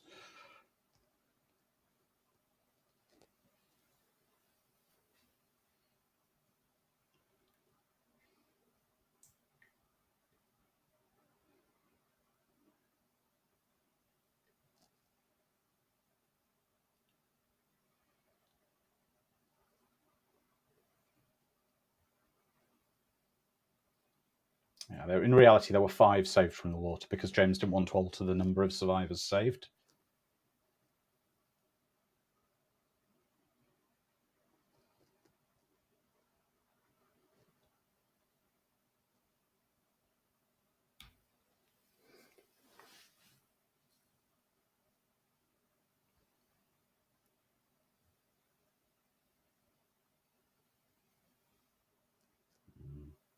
Well, if I know this last summer watch party is quite a dark one, but well, it's not dark, but this is a blockbuster. This is cinema. I mean, it's uplifting as well as true story. I mean, this is a great tale. This is a film made by an absolute maestro at the height of his filmmaking.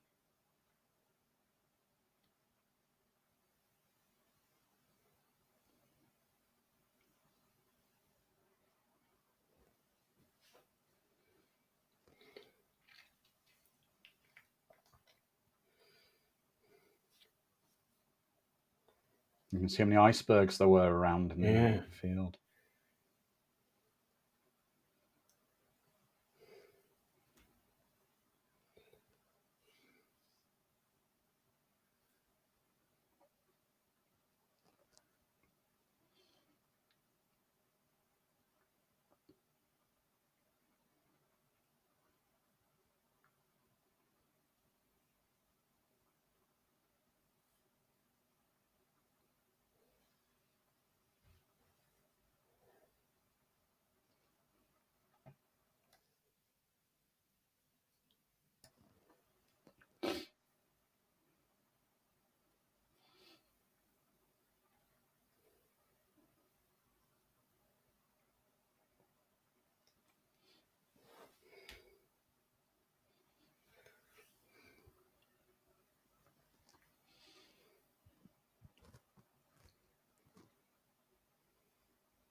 That's true. I forgot if Nolan made this, he'd show the ship sinking up from the sea in the past and the future.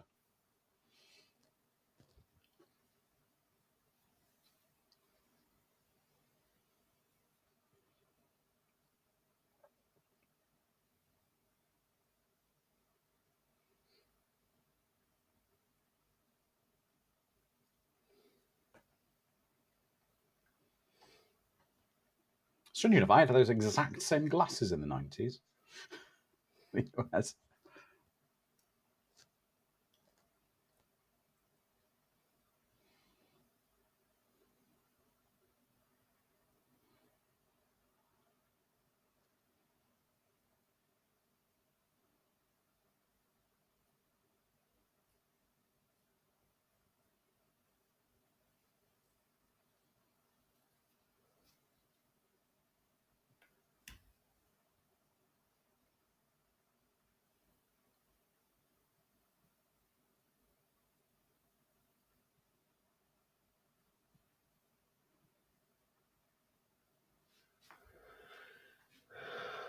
And they're leaving the wreck of the Titanic now because they can't pillage the necklace.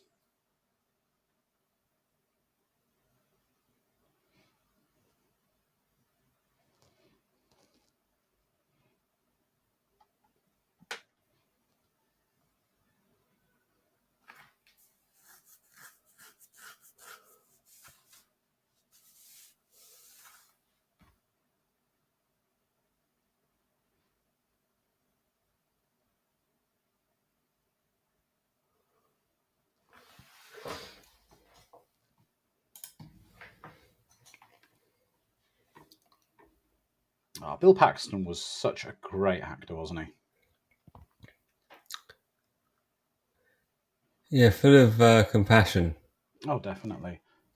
And when we interviewed Mark Rolson, he was saying what a great guy Bill was. He was a great friend to him.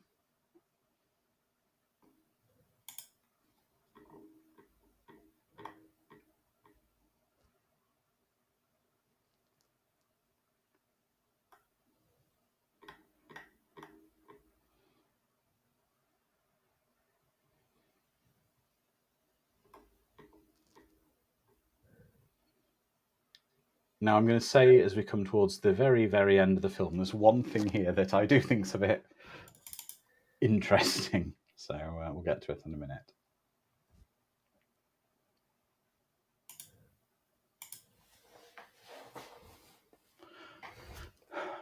Well, Mr. Fuzzle, there's an alternate take of this scene where actually he wants to see it before she does drop it into the ocean. He's saying you don't like the.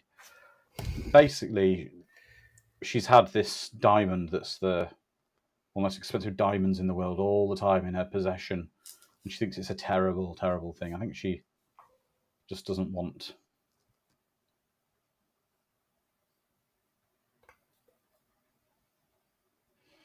There's a couple of people saying they feel that it's. That's 3 people saying that they don't like the fact she just throws the diamond away at the end.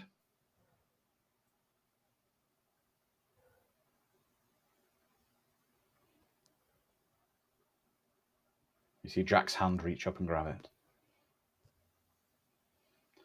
So now, I believe, a lot of people don't know about this sequence and how to interpret this. I believe this is where she's actually dying, because he's saying you're a dying old lady, warm in your bed. And we can see she's done the various things in her life that she promised him. One of the things being riding horses on the beach. Yeah. In a minute. Flying.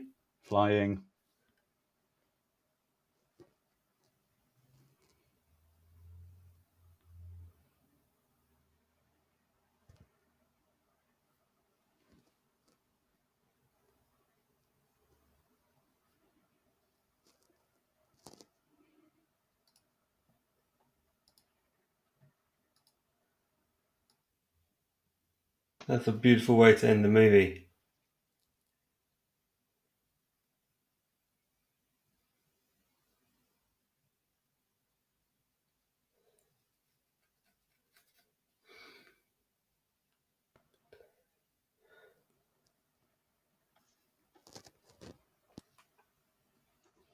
There we go. Now it's going back to Titanic. She died.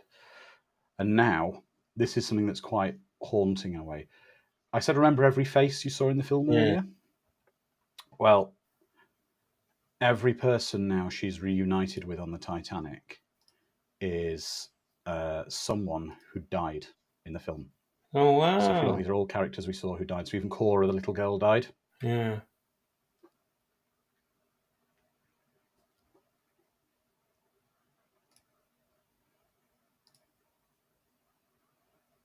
Let me just switch to my headset.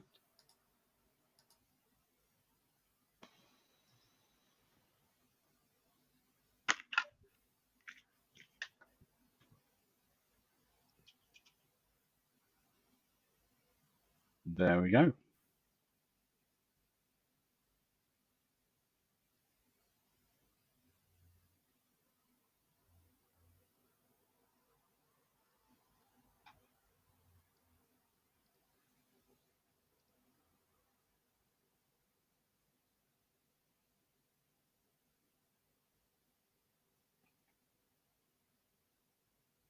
There we go, everybody. That was Titanic. Robin, can you give us your thoughts on that film?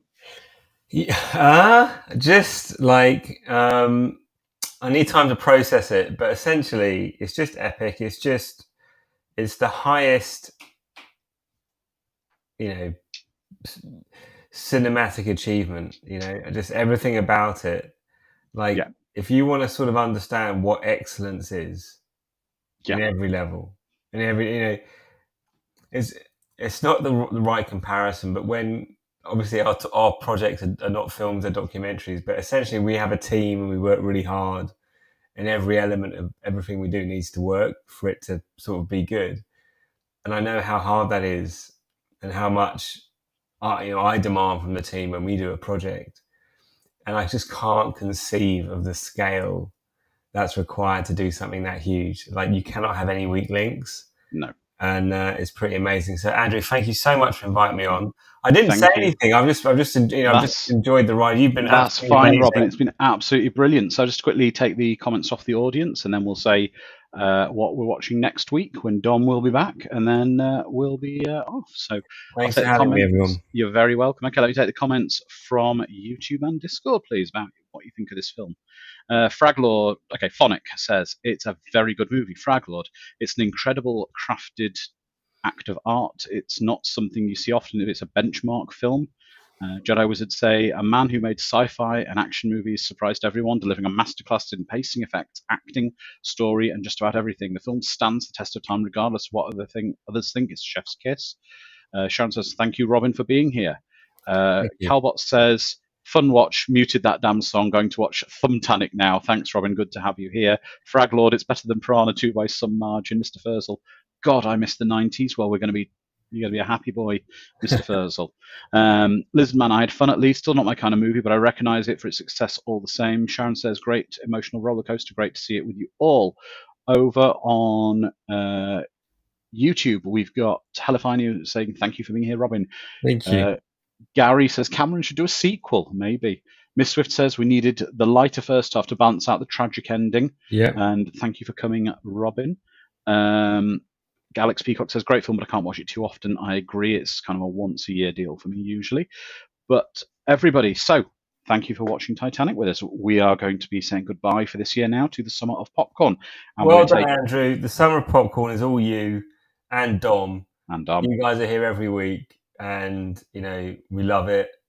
See you all next week. Thank you very much. We will. I've got to quickly say, Robin, before you go, we're going into our 90s horror season. We're starting, and our first film next week will be, I know Sharon's not going to be happy with this, we are going to be watching Arachnophobia. I haven't seen it since I went to the cinema to watch it when it came out, so I'll be there. Not on the stream this time. No, not on the stream. Not on the stream. Educated than me, but thank you. You'll be there with a big fly swatter for all the spiders you'll be scared of. Yeah. So, everybody, for the next 7 days, please stay safe, look after each other, be kind, and we'll see you in 7 days. Good night. Good night.